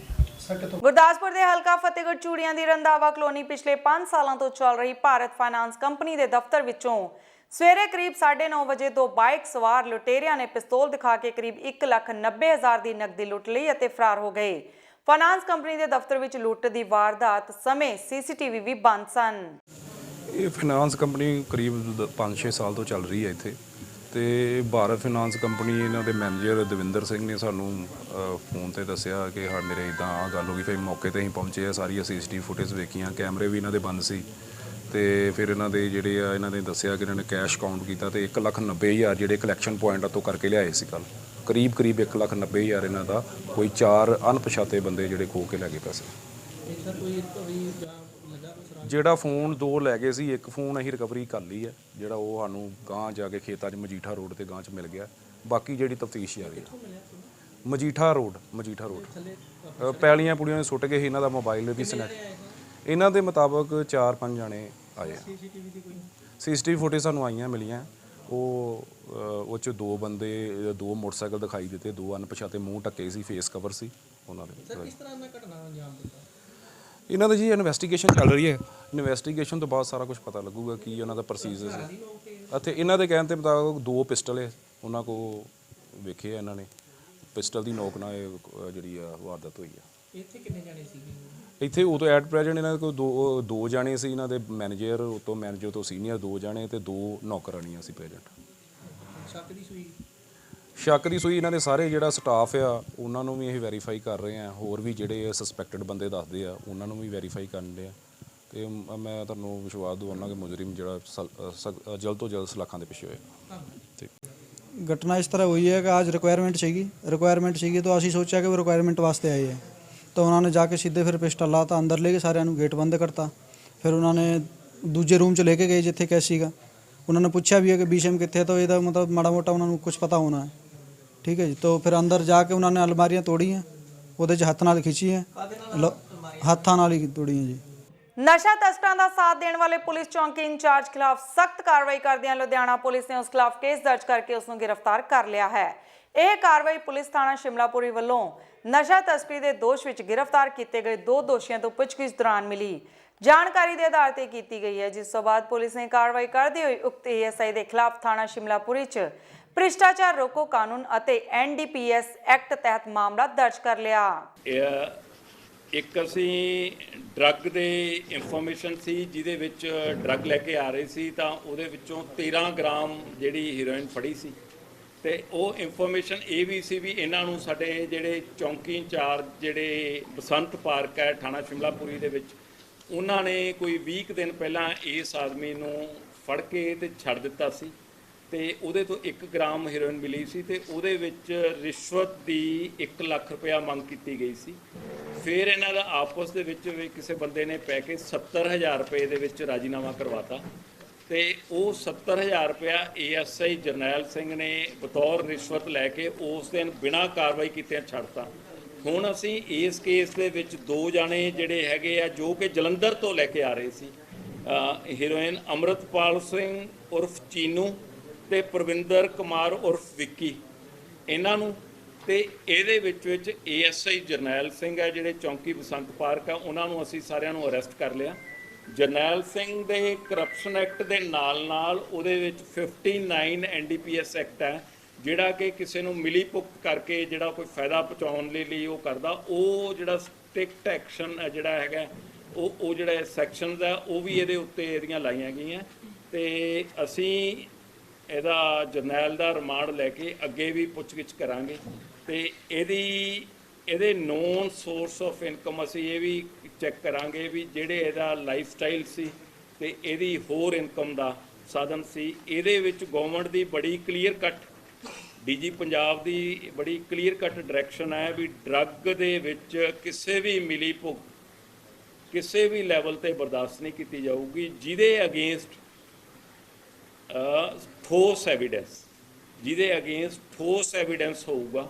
ਜਿਵੇਂ ਕਿ ਇੱਕੋ ਜਿਹੜਾ ਪੋਰਟਲ ਵੀ ਜਾਰੀ ਕੀਤਾ ਹੋਇਆ ਵੀ ਜੇ ਕਿਸੇ ਕੋਲੇ ਠੋਸ ਐਵੀਡੈਂਸ ਹੈਗਾ, ਉਹ ਵੀ ਠੋਸ ਐਵੀਡੈਂਸ ਸਾਡੇ ਸਾਹਮਣੇ ਆਊਗਾ ਤਾਂ ਅਸੀਂ ਉਸ ਦੇ ਖਿਲਾਫ ਕਾਰਵਾਈ ਕਰਾਂਗੇ। ਤੇ ਮੈਂ ਉਮੀਦ ਕਰਦਾ ਕਿ ਜਿਹੜੇ ਮੁਲਾਜ਼ਮ ਅਜੇ ਇਸ ਗੱਲ ਨੂੰ ਸਮਝ ਨਹੀਂ ਰਹੇ, ਉਹ ਆਪਣੇ ਵੀ ਦੁਸ਼ਮਣ ਹੈ, ਸਮਾਜ ਦੇ ਵੀ ਦੁਸ਼ਮਣ ਹੈ, ਆਪਣੇ ਪਰਿਵਾਰਾਂ ਦੇ ਵੀ ਦੁਸ਼ਮਣ ਹੈ। ਮੈਨੂੰ ਲੱਗਦਾ ਉਹਨਾਂ ਨੂੰ ਸਮਝਣਾ ਚਾਹੀਦਾ। ਅਗਰ ਹੋਰ ਵੀ ਕਿਸੇ ਮੁਲਾਜ਼ਮ ਦੀ ਮਿਲੀ ਭੁਗਤ ਹੋਈ, ਹੋਰ ਸਾਡੇ ਕੋਈ ਧਿਆਨ ਚਾਹੁੰਦਾ, ਅਸੀਂ ਉਸੇ ਹਿਸਾਬ ਨਾਲ ਐਕਸ਼ਨ ਲਵਾਂਗੇ। ਕਪੂਰਥਲਾ ਦੇ ਪਿੰਡ ਖਾਣੋਵਾਲ ਵਾਸੀ ਰਾਜ ਸਿੰਘ ਦੇ ਲੱਖਾਂ ਰੁਪਏ ਲੁਧਿਆਣਾ ਦੇ ਟਰੈਵਲ ਏਜੰਟ ਨੇ ਠੱਗੇ ਤੇ ਭਾਰਤੀ ਆਮ ਜਨਤਾ ਪਾਰਟੀ ਦੇ ਕੌਮੀ ਪ੍ਰਧਾਨ ਸਤੀਸ਼ ਨਾਹਰ ਨੇ ਕਿਹਾ ਹੈ ਕਿ ਲੁਧਿਆਣਾ ਵਿਖੇ ਇਸ ਠੱਗ ਟਰੈਵਲ ਏਜੰਟ ਖਿਲਾਫ ਉਸ ਦੇ ਦਫ਼ਤਰ ਬਾਹਰ ਪੀੜਿਤ ਰਾਜ ਸਿੰਘ ਪਾਰਟੀ ਅਹੁਦੇਦਾਰਾਂ ਦੇ ਵਰਕਰਾਂ ਨਾਲ ਧਰਨਾ ਲਗਾਉਣਗੇ ਤੇ ਹੱਦ ਤੱਕ ਧਰਨਾ ਚੱਲੂਗਾ ਜਦੋਂ ਤੱਕ ਪੀੜਤਾਂ ਨੂੰ ਇਨਸਾਫ ਨਹੀਂ ਮਿਲ ਜਾਂਦਾ। ਸਰ ਕੀ ਨਾਮ ਆ ਤੁਹਾਡਾ? ਸਭ ਤੋਂ ਪਹਿਲਾਂ ਤਾਂ ਮੈਂ ਜੈ ਭੀਮ ਜੈ ਭਾਰਤ ਆਖਦਾ ਵਾਂ। ਮੈਂ ਸਤੀਸ਼ ਕੁਮਾਰ ਨਾਹਰ, ਪਾਰਟੀ ਪ੍ਰਧਾਨ ਭਾਰਤੀ ਆਮ ਜਨਤਾ ਪਾਰਟੀ। ਸਰ ਅੱਜ ਦਾ ਪ੍ਰੈਸ ਕਾਨਫਰੰਸ ਦਾ ਤੁਹਾਡਾ ਕੀ ਮੁੱਦਾ ਵਾ? ਦੇਖੋ, ਪਾਰਟੀ ਨੇ ਅੱਗੇ ਵੀ ਨਾ ਏਜੰਟਾਂ ਦੇ ਖਿਲਾਫ ਕਾਫੀ ਮੁਹਿੰਮ ਛੇੜੀ ਆ ਤੇ ਕਈ ਲੋਕਾਂ ਨੂੰ ਪੈਸੇ ਦਵਾਏ ਵੀ ਆ, ਕਿਉਂਕਿ ਏਜੰਟ ਲੋਕ ਜਿਹੜੇ ਨਕਲੀ ਏਜੰਟ ਜਿਹਨਾਂ ਨੂੰ ਕਹਿੰਦੇ ਆਪਾਂ, ਫਰਜ਼ੀ ਏਜੰਟ, ਇਹਨਾਂ ਨੇ ਹਮੇਸ਼ਾ ਗਰੀਬਾਂ ਨੂੰ ਧੱਕਾ ਹੀ ਕੀਤਾ ਵਾ। ਔਰ ਮੇਰੇ ਖਿਆਲ ਪੰਜਾਬ 'ਚ 70% ਲੋਕ ਐਸੇ ਜਿਹੜੇ ਇਹਨਾਂ ਦੇ ਸ਼ਿਕਾਰ ਬੈਠੇ ਆ। ਪੰਜਾਬ ਸਰਕਾਰ ਇੱਕ ਪਾਸੇ ਕਹਿੰਦੀ ਏਜੰਟਾਂ ਦੇ ਸ਼ਿਕੰਜਾ ਕੱਸਿਆ ਵਾ, ਪਰ ਅੱਜ ਵੀ ਕੁਛ ਰਾਜਨੀਤੀ ਪਨਾਹ ਕਰਕੇ ਏਜੰਟ ਜਿਹੜਾ ਗੁਰਖਤ ਦਾ ਇਹ ਕਰ ਰਹੇ ਆ, ਜਿਹਨੂੰ ਸਾਡੀ ਪਾਰਟੀ ਕਦੇ ਬਰਦਾਸ਼ਤ ਨਹੀਂ ਕਰੇਗੀ। ਜੋ ਅੱਜ ਦਾ ਮੇਨ ਮੁੱਦਾ ਸਾਡਾ ਬਾਬਾ ਰਾਜ ਸਿੰਘ ਆ, ਇਹਨੇ ਤਕਰੀਬਨ ਝਾਂਸੇ ਜਾਂਗੇ 7.5-8 ਲੱਖ ਰੁਪਏ ਮੁੰਡਾ ਸਾਇਲ ਗਈ ਆ ਕੋਈ ਲੁਧਿਆਣੇ ਦਾ, ਉਹਨੂੰ ਦਵਾਤਾ ਵਾ। ਅਸੀਂ ਇਸ ਸੰਬੰਧ ਦਰਖਾਸਤ ਇਹਨਾਂ ਨੂੰ ਦਿੱਤੀ ਪਈ ਆ, ਤਕਰੀਬਨ 1 ਸਾਲ ਦਾ ਸਮਾਂ ਹੋ ਗਿਆ, ਕੋਈ ਉਸ ਦਰਖਾਸਤ 'ਤੇ ਕਾਰਵਾਈ ਨਹੀਂ ਪੁਲਿਸ ਨੇ ਕੀਤੀ। ਦੇਖੋ, ਇੱਕ ਬੰਦਾ ਪਹਿਲਾਂ ਤਾਂ ਪੈਸੇ ਦਿੱਤੇ, ਫਿਰ ਦਰਖਾਸਤ ਦਿੰਦਾ, ਫਿਰ ਉਹ ਬਾਰ-ਬਾਰ ਗੇੜੇ ਮਾਰਦਾ, ਪਰ ਪੁਲਿਸ ਕੋਈ ਕਾਰਵਾਈ ਨਹੀਂ ਕਰੀ। ਸਾਡੀ ਪਾਰਟੀ ਟੀਚਾ ਰੱਖਿਆ ਕਿ ਅਸੀਂ ਇਹਨਾਂ ਏਜੰਟਾਂ ਦਾ ਸ਼ਿਕੰਜਾ ਕੱਸਣਾ ਵਾ ਪੂਰੇ ਪੰਜਾਬ 'ਚ, ਜਿੱਥੇ ਵੀ ਕਿਸੇ ਨੇ ਧੱਕਾ ਹੁੰਦਾ ਸਾਡੀ ਪਾਰਟੀ ਹਮੇਸ਼ਾ ਖੜੀ ਹੁੰਦੀ ਹੈ। ਹੁਣ ਜਿਹੜਾ ਸਾਡਾ ਅਗਲਾ ਪ੍ਰੋਗਰਾਮ ਆ, ਅਸੀਂ ਸ਼ੁੱਕਰ ਤੱਕ ਇਸ ਬੰਦੇ ਨੂੰ ਅਲਟੀਮੇਟ ਦਿੰਦੇ ਆ, ਚੇਤਾਵਨੀ ਦਿੰਦੇ ਆ ਕਿ ਬੰਦੇ ਦੇ ਪੈਸੇ ਵਾਪਸ ਕਰ ਦੇ। ਜੇ ਨਹੀਂ ਦਿੰਦਾ ਤਾਂ ਲੁਧਿਆਣੇ ਸਾਨੂੰ ਸਾਰਾ ਪਤਾ ਲੱਗ ਗਿਆ ਵਾ। ਸ਼ਨੀਵਾਰ ਨੂੰ ਸਵੇਰੇ 11 ਵਜੇ, ਸ਼ਨੀਵਾਰ ਤਕਰੀਬ ਤਰੀਕ ਆਉਂਦੀ 2 ਤਰੀਕ ਨੂੰ, 1 ਤਰੀਕ ਨੂੰ ਸ਼ਨੀਵਾਰ ਨੂੰ ਅਸੀਂ ਲੁਧਿਆਣੇ ਦਫ਼ਤਰ ਦੇ ਬਾਹਰ ਵੱਡੇ ਪੱਧਰ ਧਰਨਾ ਪ੍ਰਦਰਸ਼ਨ ਕਰਾਂਗੇ। ਔਰ ਜਦ ਤੱਕ ਸਾਡਾ ਹੱਕ ਰਸੀ ਨਹੀਂ ਤਦ ਤੱਕ ਬੈਠੇ ਰਵਾਂਗੇ। ਜੈ ਭੀਮ ਜੈ ਭਾਰਤ। ਅੰਮ੍ਰਿਤਸਰ ਗੁਰਨਗਰੀ ਦੇ ਸੈਦਪੁਰਾ ਚੌਂਕ ਦੇ ਵਿੱਚ 2 ਗੁੱਟਾਂ ਦੇ ਵਿੱਚ ਚੱਲੇ ਇੱਟਾਂ ਰੋੜੇ ਤੇ ਘਰ ਦੇ ਅੰਦਰ ਵੜ ਕੇ ਨੌਜਵਾਨਾਂ ਵੱਲੋਂ ਘਰ ਦੀ ਭੰਨਤੋੜ ਕੀਤੀ ਗਈ। ਇਲਾਕਾ ਨਿਵਾਸੀਆਂ ਵੱਲੋਂ ਆਪਣੇ ਫੋਨ ਵਿੱਚ ਬਣਾਈ ਵੀਡੀਓ ਤੇ ਪੁਲਿਸ ਵੱਲੋਂ ਮੌਕੇ ਤੇ ਪਹੁੰਚ ਕੇ ਸੀਸੀਟੀਵੀ ਕਬਜ਼ੇ ਵਿੱਚ ਲੈ ਕੇ ਜਾਂਚ ਸ਼ੁਰੂ ਕਰ ਦਿੱਤੀ ਹੈ। ਵਾਕਿਆ ਇਸ ਤਰ੍ਹਾਂ ਹੋਇਆ ਕਿ 18 ਦਿਨਾਂ ਤੋਂ ਇਹਨਾਂ ਸੋਨੂ ਸੱਭਰਵਾਲ, ਸੁਮਿਤ ਕਾਲੀ, ਕਾਦਰ ਰਵੀ ਤੇ ਇਹਨਾਂ ਦਾ ਸਮੀਰ ਮੁੰਡਾ, ਇੱਕ ਰਾਜਨ, ਇਹ ਸਾਰੇ ਹੀ ਬੰਦੇ ਹੀ ਜਿਹੜੇ ਮਤਲਬ ਕਿ ਮੇਰੇ ਬੱਚਿਆਂ ਦੇ ਗੱਲ ਪਏ ਆ। ਉਦੋਂ ਲੜਾਈ ਝਗੜਾ ਆਇਆ ਨਾ ਤੇ ਘਰ ਉਦੋਂ ਦੇ ਆਣ ਡੇ। ਅਸੀਂ ਫਿਰ ਵੀ ਕੋਈ ਦੁਬਾਰਾ ਗੱਲ ਨਹੀਂ ਕੀਤੀ। ਪੁਲਿਸ ਪ੍ਰਸ਼ਾਸਨ ਕੋਲ ਗਏ, ਪੁਲਿਸ ਪ੍ਰਸ਼ਾਸਨ ਨੇ ਨਹੀਂ ਗੱਲ ਕਹੀ ਕਿ ਚਲੋ ਪਰਚੇ ਉਹਨਾਂ ਦੇ ਆ, ਤੁਸੀਂ ਉਹਨਾਂ ਨੇ ਸਾਨੂੰ ਅਰੈਸਟ ਪਾਈ, ਜ਼ਮਾਨਤਾਂ ਸਾਨੂੰ ਦਿੱਤੀਆਂ। ਕੱਲ੍ਹ ਪਰਸੋਂ ਦੀਆਂ ਸਾਨੂੰ ਧਮਕੀਆਂ ਆ ਰਹੀਆਂ, ਕਦੀ ਕਿਤੇ ਕਦੀ ਕਿਤੇ।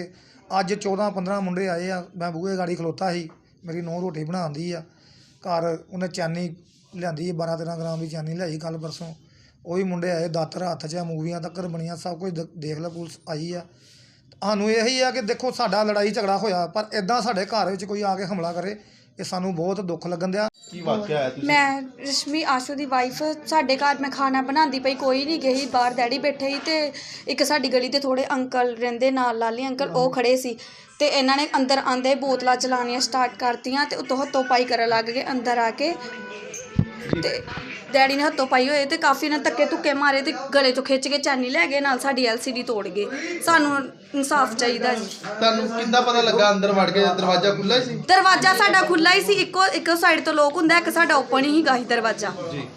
ਤੇ ਕੋਈ ਸਾਡੇ ਘਰ ਨਹੀਂ ਗਾ ਹੀ ਨਾ ਆਂਦਿਆਂ ਕੋਈ ਗੱਲਬਾਤ ਨਹੀਂ ਕੀਤੀ? ਕੋਈ ਗੱਲਬਾਤ ਨਹੀਂ। ਉਹਨਾਂ ਨੇ ਮੂੰਹ ਮਾਂ ਬੰਨੇ ਹੋਏ ਸੀ, ਗਾਲਾਂ ਕਾਫੀ ਕੱਢਣੀਆਂ ਸ਼ੁਰੂ ਕਰਤੀਆਂ, ਭੱਜੇ ਆਏ, ਬੋਤਲਾਂ ਮਾਰਨੀਆਂ ਸਟਾਰਟ ਕਰਤੀਆਂ, ਦਾਤਰ ਵਗੈਰਾ ਵੀ ਸੀ ਉਹਨਾਂ ਦੇ ਹੱਥ 'ਚ ਤੇ ਮੈਂ ਭੱਜਣ ਦੀ ਕੋਸ਼ਿਸ਼ ਕੀਤੀ, ਪਰ ਬਾਕੀ ਉਹਨਾਂ ਨੇ ਨੁਕਸਾਨ ਸਾਡਾ ਬਹੁਤ ਕਰਤਾ ਤੇ ਸਾਨੂੰ ਇਨਸਾਫ ਚਾਹੀਦਾ ਜੀ। ਮਲੋੜ ਦੇ ਇੱਕ ਸਨੀ ਨਾਮ ਦੇ ਨੌਜਵਾਨ ਵੱਲੋਂ ਕੱਲ੍ਹ ਇੱਕ ਔਰਤ ਤੇ ਤੇਜ਼ਾਬ ਪਾਉਣ ਦੇ ਇਲਜ਼ਾਮ ਲੱਗੇ ਸਨ, ਜਿਸ ਤੋਂ ਬਾਅਦ ਅੱਜ ਉਕਤ ਨੌਜਵਾਨ ਦੀ ਪਿੰਡ ਮਲੋੜ ਦੇ ਖੇਤਾਂ ਵਿੱਚ ਲਾਸ਼ ਮਿਲੀ। ਜਿਸ ਕੋਲੋਂ ਮੋਟਰਸਾਈਕਲ ਅਤੇ ਇੱਕ ਜ਼ਹਿਰੀਲੀ ਦਵਾਈ ਵੀ ਮਿਲੀ। ਮੌਕੇ ਤੋਂ ਪੁੱਜੀ ਥਾਣਾ ਸਦਰ ਮਲੋਟ ਦੀ ਪੁਲਿਸ ਕਾਰਵਾਈ ਕਰ ਰਹੀ ਹੈ ਤੇ ਲੜਕੇ ਵਾਲਿਆਂ ਦਾ ਆਰੋਪ ਹੈ ਕਿ ਸਾਡੇ ਲੜਕੇ ਦਾ ਕਤਲ ਕੀਤਾ ਗਿਆ ਹੈ। ਸਰ, ਜਿਹੜੀ ਇੱਕ ਡੈੱਡ ਬੋਡੀ ਮਿਲੀ ਹੈ, ਕੀ ਮਾਮਲਾ ਕੀ ਹੈ? ਹਾਂਜੀ, ਇੱਕ ਡੈੱਡ ਬੋਡੀ ਮਿਲੀ ਹੈ ਜੀ ਪਿੰਡ ਮਲੋਟ ਦੇ ਸੇਮ ਨਾਲੇ ਦੇ ਵਿੱਚੋਂ, ਤੇ ਹਾਲੇ ਵਾਰਸਾਂ ਦੇ ਬਿਆਨ ਲਿਖ ਕੇ ਤੇ ਜੈਸੀ ਸੂਰਤ ਹੋਊਗੀ ਉਹੀ ਕਾਰਵਾਈ ਅਮਲ ਵਿੱਚ ਲਿਆਵਾਂਗੇ। ਕੀ ਕੋਈ ਮਤਲਬ ਕੱਲ ਦਾ ਕੋਈ ਤੇਜ਼ਾਬ ਸਿੱਟਿਆ ਸੀ ਮੁੰਡਾ, ਉਹੀ ਕੋਈ ਮਾਮਲਾ? ਜਿਹੜੇ ਤੇਜ਼ਾਬ ਸਿੱਟਿਆ ਸੀਗਾ ਉਹ ਮੁਕੱਦਮਾ ਸਿਟੀ ਦੇ ਵਿੱਚ ਦਰਜ ਹੋਇਆ ਸੀਗਾ। ਸਾਨੂੰ ਤਾਂ ਸਵੇਰੇ ਇਨਫੋਰਮੇਸ਼ਨ ਮਿਲੀ ਸੀਗੀ 10 ਵਜੇ ਕਿ ਇੱਕ ਇੱਥੇ ਡੈੱਡ ਬੋਡੀ ਪਈ ਆ, ਤਾਂ ਉਹਦੇ ਉੱਤੇ ਇਤਲਾਹ ਉੱਤੇ ਕਾਰਵਾਈ ਕਰਦੇ ਹੋਏ ਅਸੀਂ ਪਹੁੰਚੇ ਤੇ ਪਹੁੰਚ ਕੇ ਡੈੱਡ ਬੋਡੀ ਨੂੰ ਕਵਰ ਕਰਕੇ ਸਿਵਲ ਹਸਪੀਟਲ ਦੇ ਵਿੱਚ ਭੇਜਿਆ ਗਿਆ, ਜਿੱਥੇ ਪੋਸਟਮਾਰਟਮ ਤੋਂ ਬਾਅਦ ਅਗਲੀ ਕਾਰਵਾਈ ਅਮਲ ਵਿੱਚ ਲਿਆਂਦੀ ਜਾਊਗੀ। ਮੰਗਾ ਜੀ, ਮਰਨ ਵਾਲੇ ਨਾਲ ਕੀ ਰਿਲੇਸ਼ਨ ਸੀ? ਇਹ ਮੇਰੀ ਭੂਆ ਜੀ ਦਾ ਲੜਕਾ ਜੀ। ਅੱਛਾ, ਕੀ ਘਟਨਾ ਵਾਪਰੀ ਹੈ? ਇੱਕ ਘਟਨਾ ਵਾਪਰੀ ਹੈ ਜੀ, ਸਾਨੂੰ ਫੋਨ ਆਇਆ ਸੀਗਾ ਇੱਥੋਂ ਪੁਲਿਸ ਵਾਲਿਆਂ ਦਾ, SHO ਸਾਹਿਬ ਨੇ, ਉਹਨਾਂ ਨੇ ਸਾਨੂੰ ਫੋਨ ਕੀਤਾ ਕਿ ਤੁਹਾਡੇ ਸੰਨੀ ਦੀ ਇੱਥੇ ਲਾਸ਼ ਮਿਲੀ ਹੈ, ਤੁਸੀਂ ਆ ਜਾਓ। ਠੀਕ ਹੈ ਜੀ, ਅਸੀਂ ਇੱਥੇ ਪਹੁੰਚੇ ਤਾਂ ਇੱਥੇ ਅਸੀਂ ਆ ਕੇ ਵੇਖਿਆ ਇਹ ਲਾਸ਼ ਪਈ ਹੈ ਇੱਥੇ, ਪਰ ਇਹ ਕਹਿੰਦੇ ਸੁਸਾਈਡ ਹੈ। ਇਹ ਸੁਸਾਈਡ ਨਹੀਂ ਗਾ ਜੀ। ਅਸੀਂ ਵੇਖਿਆ ਉਹਨੂੰ ਨਾ ਘੜੀਸ ਕੇ ਖਿੱਚ ਕੇ ਇੰਨੀ ਦੂਰ ਲਿਆ ਗਿਆ। ਸਾਨੂੰ ਇੱਥੇ ਪੁੱਛਣ ਵਾਲੇ ਤੋਂ ਪਤਾ ਲੱਗਿਆ ਕਿ ਇਹ ਪਹਿਲਾਂ ਇੱਥੇ ਨੇੜੇ ਪਿਆ ਸੀਗਾ, ਫਿਰ ਇਹ ਬਾਅਦ ਚੋਂ ਘੜੀਸ ਕੇ ਉੱਥੇ ਲੈ ਕੇ ਜਾਇਆ ਗਿਆ। ਕੀ ਕਾਰਨ ਕੀ ਸੀਗਾ ਇਸ ਪਿੱਛੇ? ਕਾਰਨ ਇਹ ਹੈ ਜੀ, ਇਹ ਕੋਈ ਇਹਦਾ ਕੁੜੀ ਦੇ ਨਾਲ ਰਿਲੇਸ਼ਨ ਸੀਗਾ ਪਹਿਲਾਂ ਜੀ, ਉਹਦਾ ਕੋਈ ਮਸਲਾ ਚੱਲ ਰਿਹਾ ਸੀਗਾ। ਉਸ ਮਸਲੇ ਦੇ ਵਿੱਚ ਉਹ ਕੁੜੀ ਇਹਨੂੰ ਬਹੁਤ ਤੰਗ ਕਰਦੀ ਸੀ, ਉਹਦਾ ਪਰਿਵਾਰ ਇਹਨੂੰ ਬਹੁਤ ਤੰਗ ਕਰਦਾ ਸੀ। ਇੱਕ ਹੋਰ ਮੁੰਡਾ ਇਹਨਾਂ ਦੀ, ਇਹ ਜਿਹੜੀ ਕੁੜੀ ਇਹਨਾਂ ਦੇ ਉੱਥੇ ਕੰਮ ਕਰਦੀ ਹੈ, ਮੈਨੂੰ ਲੱਗਦਾ ਉਹਦਾ ਨਾਂ ਕੋਈ ਵਿੱਕੀ ਚਲਾਣਾ ਹੈਗਾ। ਉਹ ਵਿੱਕੀ ਚਲਾਣਾ ਇਹ ਸਭ ਘਟਨਾ ਦਾ ਮੇਨ ਬੰਦਾ ਉਹ ਮੈਨੂੰ ਲੱਗਦਾ ਜੀ ਉਹਨਾਂ ਨੇ ਇੱਥੇ ਰਲ ਮਿਲ ਕੇ ਇਸ ਬੰਦੇ ਨੂੰ ਇੱਥੇ ਆ ਕੇ ਮਾਰਤਾ ਜੀ। ਰਾਮਨੌਮੀ ਨੂੰ ਸਮਰਪਿਤ ਬਟਾਲਾ ਵਿਖੇ ਕੱਢੀ ਗਈ ਸ਼ੋਭਾ ਯਾਤਰਾ ਤੇ ਪੁਰਾਣੀ ਦਾਣਾ ਮੰਡੀ ਤੋਂ ਸ਼ੁਰੂ ਹੁੰਦੇ ਸ਼ੋਭਾ ਯਾਤਰਾ ਬਟਾਲਾ ਦੇ ਵੱਖ-ਵੱਖ ਜਗ੍ਹਾ ਤੋਂ ਹੁੰਦੇ ਹੋਏ ਪੁਰਾਣੀ ਦਾਣਾ ਮੰਡੀ ਵਿਖੇ ਹੀ ਸਮਾਪਤ ਹੋਈ। ਰੰਗ ਬਿਰੰਗੀਆਂ ਝਾਕੀਆਂ ਇਸ ਸ਼ੋਭਾ ਯਾਤਰਾ ਦੀ ਸ਼ੋਭਾ ਵਧਾ ਰਹੀਆਂ ਸਨ। ਇਸ ਸ਼ੋਭਾ ਯਾਤਰਾ ਵਿੱਚ MLA ਬਟਾਲਾ ਅਮਨ ਸ਼ੇਰ ਸਿੰਘ ਸ਼ਹਿਰੀ ਕਲਸੀ ਅਤੇ MLA ਤ੍ਰਿਪਤ ਰਜਿੰਦਰ ਬਾਜਵਾ ਸਮੇਤ ਹਜ਼ਾਰਾਂ ਦੀ ਤਾਦਾਦ ਵਿੱਚ ਸ਼ਹਿਰ ਵਾਸੀਆਂ ਨੇ ਸ਼ਿਰਕਤ ਕੀਤੀ। ਬਸ ਵਧਾਈਆਂ ਨੇ ਸਭ ਨੂੰ ਰਾਮਨੌਮੀ ਦੀਆਂ, ਸਾਰੇ ਹੱਸ ਖੇਡ ਕੇ ਮਨਾਈਏ। ਸ਼੍ਰੀ ਰਾਮ, ਪਰਮਾਤਮਾ ਸ਼ੁਕਰ ਹੈ ਸਭ ਤੋਂ। ਅੱਜ ਦਾ ਜਿਹੜਾ ਇਹ ਮਹਾਪਰਵ ਜਿਹੜਾ ਰਾਮਨੌਮੀ ਦਾ ਪੂਰੇ ਦੇਸ਼ ਦੇ ਅੰਦਰ, ਪੂਰੇ ਵਿਸ਼ਵ ਦੇ ਅੰਦਰ ਬੜਾ ਹੀ ਹਰਸ਼ੋਉਲਾਸ ਨਾਲ ਮਨਾਇਆ ਜਾ ਰਿਹਾ। ਅੱਜ ਹੀ ਇਸ ਪਰਵ ਤੇ ਪ੍ਰਭੂ ਸ਼੍ਰੀ ਰਾਮਨੌਮੀ ਦੇ ਦਿਨ ਤੇ ਪੂਰੇ ਹੀ ਦੇਸ਼ ਵਾਸੀਆਂ ਨੂੰ ਔਰ ਦੇਸ਼ਾਂ ਵਿਦੇਸ਼ਾਂ ਵਿੱਚ ਵਸ ਰਹੇ ਹਿੰਦੁਸਤਾਨੀਆਂ ਨੂੰ ਲੱਖ ਲੱਖ ਵਧਾਈਆਂ ਦਿੰਦੇ ਆ। ਔਰ ਇਸ ਪ੍ਰਭੂ ਸ਼੍ਰੀ ਰਾਮ ਦੇ ਜੀਵਨ ਤੋਂ ਸੇਧ ਲੈਣ ਵਾਲੇ ਸਾਰੇ ਰਮਾਇਣ ਦੇ ਅੰਦਰ ਹੀ ਜਿਹੜਾ ਵਾ ਸਾਰੇ ਸਮਾਜ ਨੂੰ ਸੇਧ ਦੇਣ ਵਾਲੀ ਗੱਲ ਹੈ, ਜਿੱਥੇ ਅਲੱਗ-ਅਲੱਗ ਤਰੀਕੇ ਦੇ ਵਿਸ਼ਿਆਂ ਵਿੱਚ ਸਮਝਾਇਆ ਗਿਆ ਕਿਸ ਤਰ੍ਹਾਂ ਆਪਣੀ ਪਤਨੀ ਨੂੰ ਆਪਣੇ ਪਤੀ ਦੇ ਨਾਲ ਧਰਮ ਨਿਭਾਉਣਾ ਚਾਹੀਦਾ, ਕਿਸ ਤਰ੍ਹਾਂ ਭਰਾ ਨੂੰ ਭਰਾ ਨਾਲ, ਪਿਤਾ ਨੂੰ ਪੁੱਤਰ ਨਾਲ, ਸਮਾਜ ਦੇ ਅੰਦਰ ਕਿਸ ਤਰ੍ਹਾਂ ਕਿਸੇ ਨੂੰ ਨੇਤਰਤਵ ਦੇਣਾ ਚਾਹੀਦਾ ਜਿਹੜਾ ਰਾਮ ਰਾਜ ਦਾ ਵਿਸਤਾਰ ਹੋ ਸਕੇ। ਔਰ ਅਸੀਂ ਉਮੀਦ ਕਰਾਂਗੇ ਪ੍ਰਭੂ ਸ਼੍ਰੀ ਰਾਮ ਦੇ ਚਰਨਾਂ 'ਚ ਕਿ ਪੂਰੇ ਦੇਸ਼ ਦੇ ਅੰਦਰ ਰਾਮ ਰਾਜ ਦਾ ਵਿਸਤਾਰ ਹੋਵੇ। ਅੱਜ ਦੇ ਤਿਉਹਾਰ ਬਾਰੇ ਰਾਮ ਭਗਵਾਨ ਦੀ ਜੈ ਵਾ, ਉਹਦੀ ਕਿਰਪਾ ਹੈ ਦੇਸ਼ ਤੇ ਬਣੀ ਰਹੇ, ਤੰਦਰੁਸਤੀਆਂ ਬਖਸ਼ੇ ਸਾਰਿਆਂ ਨੂੰ। ਜੈ ਸ਼੍ਰੀ ਰਾਮ।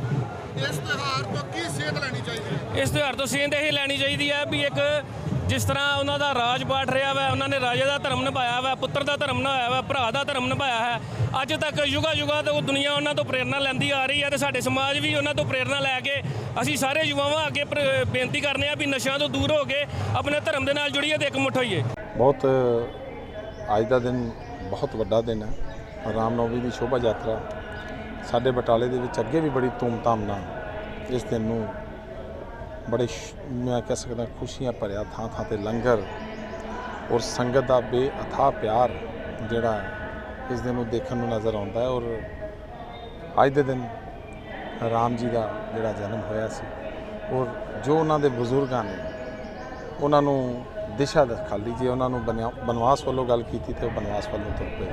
ਸੋ ਇੱਕ ਉਹਨਾਂ ਦੇ ਮੈਂ ਕਹਿ ਸਕਦਾ ਵੀ ਨਰਕ ਸਵਰਗ ਦਾ ਜਿਹੜਾ ਰਾਹ ਸੰਗਤ ਨੂੰ ਵਿਖਾ ਲਿਆ, ਸਾਨੂੰ ਉਹਨਾਂ ਤੋਂ ਪ੍ਰੇਰਿਤ ਹੋ ਕੇ ਉਹਨਾਂ ਦੇ ਦਿੱਤੇ ਹੋਏ ਜਿਹੜਾ ਉਹਨਾਂ ਦੇ ਜੋ ਉਹਨਾਂ ਨੇ ਸਾਨੂੰ ਮੈਂ ਕਹਿ ਸਕਦਾ ਵੀ ਜੋ ਪ੍ਰੇਰਨਾ ਦਿੱਤੀ ਹੈ ਸਾਨੂੰ ਉਹਦੇ ਉੱਤੇ ਚੱਲਣਾ ਚਾਹੀਦਾ। ਥਾਣਾ ਗੰਗਾਨਗਰ ਦੀ ਪੁਲਿਸ ਨੇ ਹਥਿਆਰਾਂ ਨਾਲ ਲੈਸ ਅਬੋਹਰ ਦੇ ਪਿੰਡ ਸੁਖਚੈਨ ਨਿਵਾਸੀ ਲਾਰੈਂਸ ਬਿਸ਼ਨੋਈ ਗੈਂਗ ਦੇ 2 ਸਾਥੀ ਗ੍ਰਿਫਤਾਰ ਕਰਨ ਵਿੱਚ ਸਫਲਤਾ ਹਾਸਲ ਕੀਤੀ ਹੈ। ਜਾਣਕਾਰੀ ਮੁਤਾਬਿਕ ਇਹਨਾਂ ਵੱਲੋਂ ਫਰੋਤੀ ਮੰਗਣ ਲਈ ਵਪਾਰੀਆਂ ਨੂੰ ਡਰਾ ਧਮਕਾ ਕੇ ਉਹਨਾਂ ਦੀ ਰੇਕੀ ਕਰਨ ਦਾ ਕੰਮ ਕੀਤਾ ਜਾਂਦਾ ਸੀ। ਪੁਲਿਸ ਵੱਲੋਂ ਇਹਨਾਂ ਨੂੰ 5 ਦਿਨਾਂ ਦੇ ਪੁਲਿਸ ਰਿਮਾਂਡ ਤੇ ਲੈ ਕੇ ਇਸ ਮਾਮਲੇ ਦੀ ਜਾਂਚ ਕੀਤੀ ਜਾ ਰਹੀ ਹੈ, ਜਿਸ ਤੋਂ ਬਾਅਦ ਪੁਲਿਸ ਨੂੰ ਵੱਡੇ ਖੁਲਾਸੇ ਹੋਣ ਦੀ ਵੀ ਉਮੀਦ ਹੈ।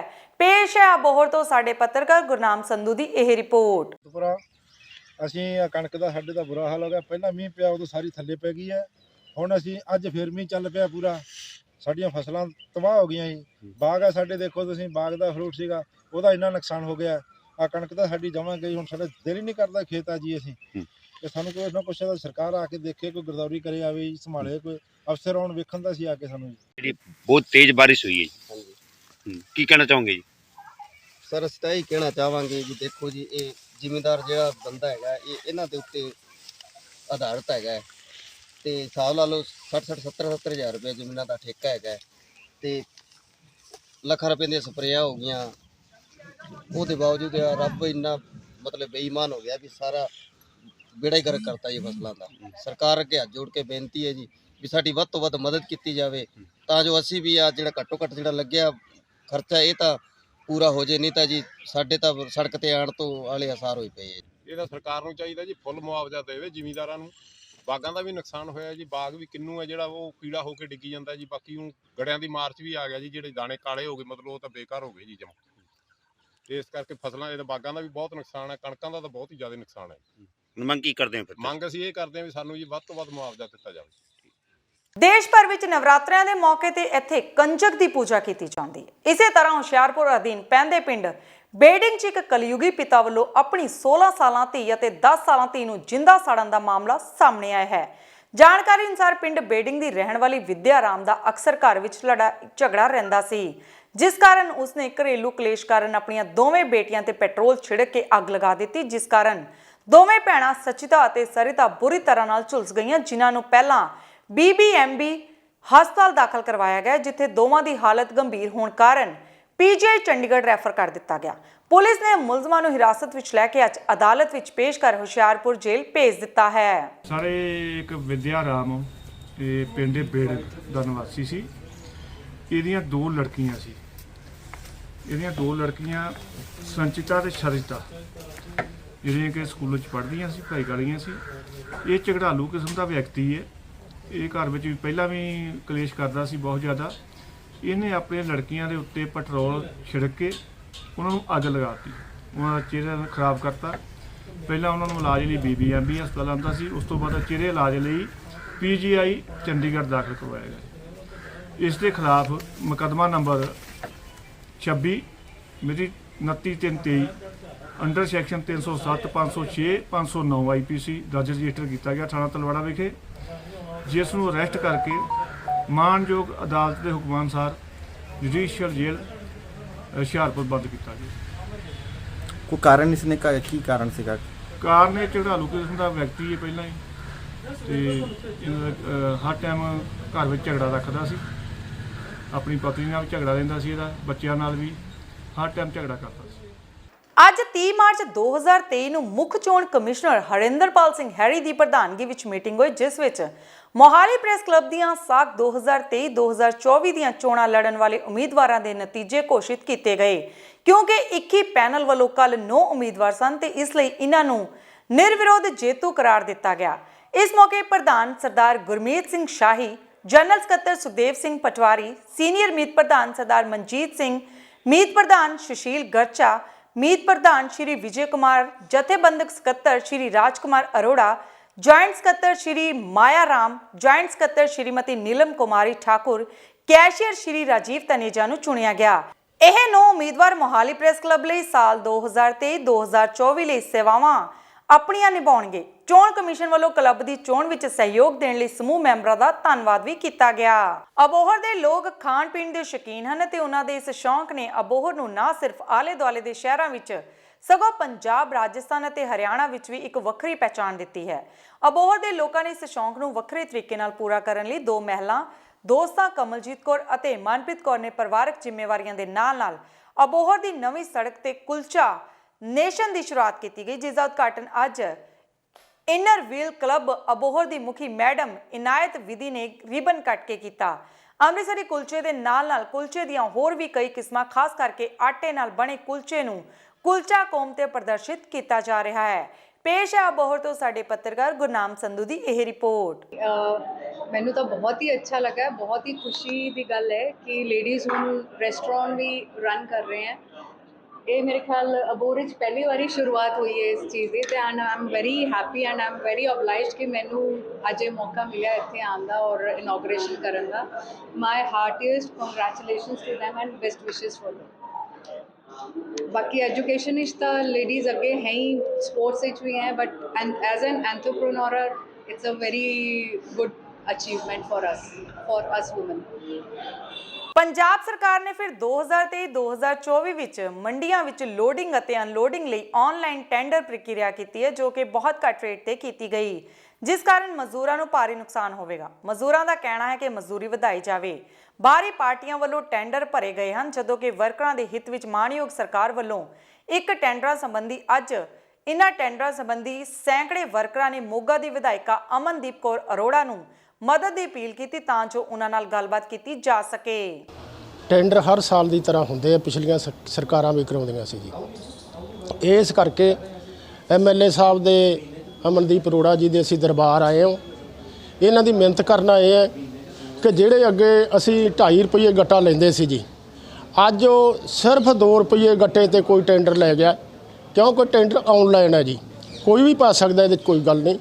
ਪਰ ਅਸੀਂ ਇਹਨਾਂ ਦਾ ਇਹੀ ਮੰਗ ਕਰਨ ਆਏ ਸੀ ਵੀ ਇਹ ਟੈਂਡਰ ਜਿਹੜੇ ਇਹ ਪੁਰਾਣੇ ਠੇਕੇਦਾਰਾਂ ਦੇ ਉੱਚੇ ਸੀਗੇ ਜੀ, 80-85% ਬੱਬ ਉਹਨੇ ਤੇ ਸਾਨੂੰ ਕੁਝ ਬਚ ਸਕੂਗਾ। ਜਿਹੜੇ 3-3% ਜਾਂ 10-20% ਪਾਈ ਬੈਠੇ ਹੋ, ਸਾਨੂੰ ਕੀ ਦੇ ਦੇਣਗੇ ਜੀ। ਇਸ ਕਰਕੇ MLA ਸਾਹਿਬ ਨੂੰ ਅਸੀਂ ਬੇਨਤੀ ਕੀਤੀ ਹੈ ਵੀ ਇਹਨਾਂ ਨੂੰ ਰੱਦ ਕਰਾ ਕੇ ਇਹਨਾਂ ਨੂੰ ਉੱਚੇ ਟੈਂਡਰ 100 ਦੇ ਨੇੜੇ ਦਿੱਤੇ ਜਾਣ। MLA ਸਾਹਿਬ ਨੇ ਸਾਡੀ ਬੜੀ ਧਿਆਨ ਨਾਲ ਗੱਲ ਸੁਣੀ ਹੈ, ਕਿਉਂਕਿ ਕਹਿੰਦੇ ਵੀ ਸਾਡੇ ਵੱਲੋਂ ਤੁਸੀਂ ਵਿਸ਼ਵਾਸ ਕਰੋ, ਅਸੀਂ CM ਸਾਹਿਬ ਨਾਲ ਗੱਲ ਕਰਕੇ ਅਸੀਂ ਮਜ਼ਦੂਰ ਨੂੰ ਭੁੱਖਾ ਨਹੀਂ ਮਰਨ ਦਿੰਦੇ। ਇਹ ਮਜ਼ਦੂਰ ਦੇ ਚੁੱਲ੍ਹੇ ਤਪਦੇ ਰਹਿਣ ਜੀ, ਨਹੀਂ ਮਜ਼ਦੂਰ ਦਾ ਕੋਈ ਹਾਲ ਨਹੀਂ ਹੁੰਦਾ ਜੀ। ਕਿੰਨੀ ਕੁ ਲੇਬਰ ਹੈਗੀ ਹੈ ਜੀ ਮੋਗੇ ਦੀ? ਜਿਹੜੀ ਮੋਗੇ ਦੀ 1200 ਬੰਦਾ ਹੈ ਜੀ ਲੇਬਰ ਦਾ। 1200 ਬੰਦੇ ਦੇ ਮਗਰ 5-5 ਬੰਦੇ ਤਾਂ ਹੁੰਦੇ ਹੀ ਹੈ ਜੀ। ਜੇ ਅਸੀਂ ਵੋਟ ਵੀ ਪਾਉਂਦੇ ਆ। ਕਣਕ ਦੀ ਖਰੀਦ ਸ਼ੁਰੂ ਹੋਣ ਵਾਲੀ ਹੈ ਔਰ ਉਸ ਤੋਂ ਪਹਿਲਾਂ ਟੈਂਡਰ ਭਰੇ ਜਾ ਰਹੇ ਨੇ, ਕੁਝ ਲੇਬਰ ਵਾਲੇ ਬੰਦੇ ਤੁਹਾਨੂੰ ਮਿਲਣ ਵਾਸਤੇ ਪਹੁੰਚੇ ਸਵੇਰੇ, ਕੀ ਮਾਮਲਾ ਹੈ? ਸਤਿ ਸ਼੍ਰੀ ਅਕਾਲ ਜੀ। ਅੱਜ ਸਾਡੇ ਲੇਬਰ ਯੂਨੀਅਨ ਤੋਂ ਸਾਡੇ ਪੱਲੇਦਾਰ ਭਰਾ ਸਾਡੇ ਮੋਗੇ ਦੇ ਇਹ ਸਾਰੇ ਇੱਥੇ ਆਏ ਆ। ਪਹਿਲਾਂ ਵੀ ਵੀਰ ਜੀ ਹੁਣੀ ਜਿਹੜੇ ਸੀਗੇ ਆਪਣੀ ਫਰਿਆਦ ਲੈ ਕੇ ਆਏ ਸੀਗੇ ਕਿ ਜਿਹੜੇ ਟੈਂਡਰ ਸਾਡੇ ਸੀਗੇ ਪੱਲੇਦਾਰ ਯੂਨੀਅਨ ਦੇ ਪਹਿਲਾਂ ਅਬਵ 74% ਚੱਲਦੇ ਸੀ, ਜਿਸ ਦੇ ਵਿੱਚ ਇਹਨਾਂ ਨੂੰ ਪਰ ਬੋਰੀ ਜਿਹੜਾ ਹੈਗਾ 2 ਰੁਪਏ 40 ਪੈਸੇ ਦੇ ਹਿਸਾਬ ਦੇ ਨਾਲ ਜਿਹੜਾ ਹੁੰਦਾ ਸੀ। ਹੁਣ ਕੁਝ ਬਾਹਰਲੇ ਲੋਕਾਂ ਵੱਲੋਂ ਜਿਹੜਾ ਹੈਗਾ ਇਹ ਸਿਰਫ 3% ਤੇ ਲੈ ਆਂਦਾ, ਕਿਉਂਕਿ ਆਨਲਾਈਨ ਪ੍ਰੋਸੀਜਰ ਹੈ। ਸੋ 3% ਵਾਲਿਆਂ ਨੂੰ ਮਿਲ ਗਿਆ। ਸੋ ਸਾਡੇ ਜਿੰਨੇ ਵੀ ਸਾਡੇ ਮਜ਼ਦੂਰ ਭਰਾ ਹੈ, ਸਾਡੇ ਲੇਬਰ ਯੂਨੀਅਨ ਵਾਲੇ ਭਰਾ ਹੈ, ਉਹਨਾਂ ਦੀ ਮੰਗ ਇਹ ਹੈ ਕਿ 3% ਦੇ ਵਿੱਚੋਂ ਠੇਕੇਦਾਰ ਆਪਣੇ ਖਰਚੇ ਕਿੱਦਾਂ ਕੱਢਣਗੇ ਤੇ ਇਹਨਾਂ ਨੂੰ ਕੀ ਪੇ ਕਰਨਗੇ। ਉਹ ਸਿੱਧਾ 2.4 ਤੋਂ ਡਿੱਗ ਕੇ ਜਿਹੜਾ ਹੈਗਾ 1 ਰੁਪਏ 40 ਪੈਸੇ 42 ਪੈਸੇ ਤੇ ਆ ਗਿਆ। ਤੇ ਇਹਨਾਂ ਦੇ ਘਰਾਂ ਦੇ ਮਹਿੰਗਾਈ, ਸਾਨੂੰ ਪਤਾ ਹੈ ਕਿ ਦੁੱਧ ਵੀ ਮਹਿੰਗਾ ਹੋ ਗਿਆ, ਹੋਰ ਵੀ ਮਹਿੰਗਾਈ ਬਹੁਤ ਹੈ। ਕਿਸ ਤਰ੍ਹਾਂ ਆਪਣੇ ਘਰ ਪਾਲਣਗੇ, ਕਿਸ ਤਰ੍ਹਾਂ ਜਿਹੜਾ ਹੈਗਾ ਆਪਣੇ ਬੱਚਿਆਂ ਨੂੰ ਜਿਹੜੇ ਹੈਗੇ ਆ ਉਹਨਾਂ ਦੀਆਂ ਜ਼ਰੂਰਤਾਂ ਪੂਰੀਆਂ ਕਰਨਗੇ। ਦੋਸਤੋ, ਇਹ ਸਨ ਸਾਡੀਆਂ ਅੱਜ ਦੀਆਂ ਖਾਸ ਖਬਰਾਂ ਦੇ ਬੁਲੇਟਿਨ 'ਚ ਤੁਹਾਡਾ ਸਵਾਗਤ ਹੈ। ਨਜ਼ਰ ਮਾਰਦੇ ਹਾਂ ਅੱਜ ਦੀਆਂ ਖਾਸ ਖਬਰਾਂ ਤੇ। ਹੁਸ਼ਿਆਰਪੁਰ ਵਿੱਚ ਕਲਯੁਗੀ ਬਾਪ ਨੇ ਆਪਣੀਆਂ 2 ਧੀਆਂ ਨੂੰ ਲਗਾਈ ਅੱਗ, ਦੋਹਾਂ ਦੀ ਹਾਲਤ ਗੰਭੀਰ। ਫਤਿਹਗੜ੍ਹ ਚੂੜੀਆਂ ਵਿੱਚ ਫਾਈਨਾਂਸ ਕੰਪਨੀ ਤੋਂ ਬੰਦੂਕ ਦੀ ਨੋਕ ਨਾਲ ਲੁੱਟੇ 1,90,000 ਰੁਪਏ। ਬਟਾਲਾ ਪੁਲਿਸ ਨੇ ਨਾਜਾਇਜ਼ ਪਿਸਟਲ ਅਤੇ ਰੌਂਦਾ ਸਮੇਤ 2 ਨੌਜਵਾਨਾਂ ਨੂੰ ਕੀਤਾ ਕਾਬੂ। ਸ਼੍ਰੀ ਗੰਗਾਨਗਰ ਦੀ ਪੁਲਿਸ ਨੇ ਲਾਰੈਂਸ ਬਿਸ਼ਨੋਈ ਗੈਂਗ ਦੇ 2 ਸਾਥੀਆਂ ਨੂੰ ਕੀਤਾ ਗ੍ਰਿਫਤਾਰ। ਅੰਮ੍ਰਿਤਸਰ ਵਿੱਚ 2 ਗੁੱਟਾਂ ਵਿੱਚ ਹੋਈ ਗਹਿ-ਗਚ ਲੜਾਈ ਅਤੇ ਰਾਮਨੌਮੀ ਦੇ ਮੌਕੇ ਬਟਾਲਾ ਵਿੱਚ ਕੱਢੀ ਗਈ ਸ਼ੋਭਾ ਯਾਤਰਾ। ਨਵੀਆਂ ਤੇ ਤਾਜ਼ਾ ਖਬਰਾਂ ਦੇ ਨਾਲ ਤੁਹਾਡੇ ਸਾਹਮਣੇ ਫਿਰ ਤੋਂ ਰੂਬਰੂ ਹੋਵਾਂਗੇ। ਤਦ ਤੱਕ ਲਈ ਮੈਨੂੰ ਯਾਨੀ ਕਿ ਤੇਜਿੰਦਰ ਕੌਰ ਨੂੰ ਦਿਓ ਇਜਾਜ਼ਤ। ਰੱਬ ਰਾਖਾ।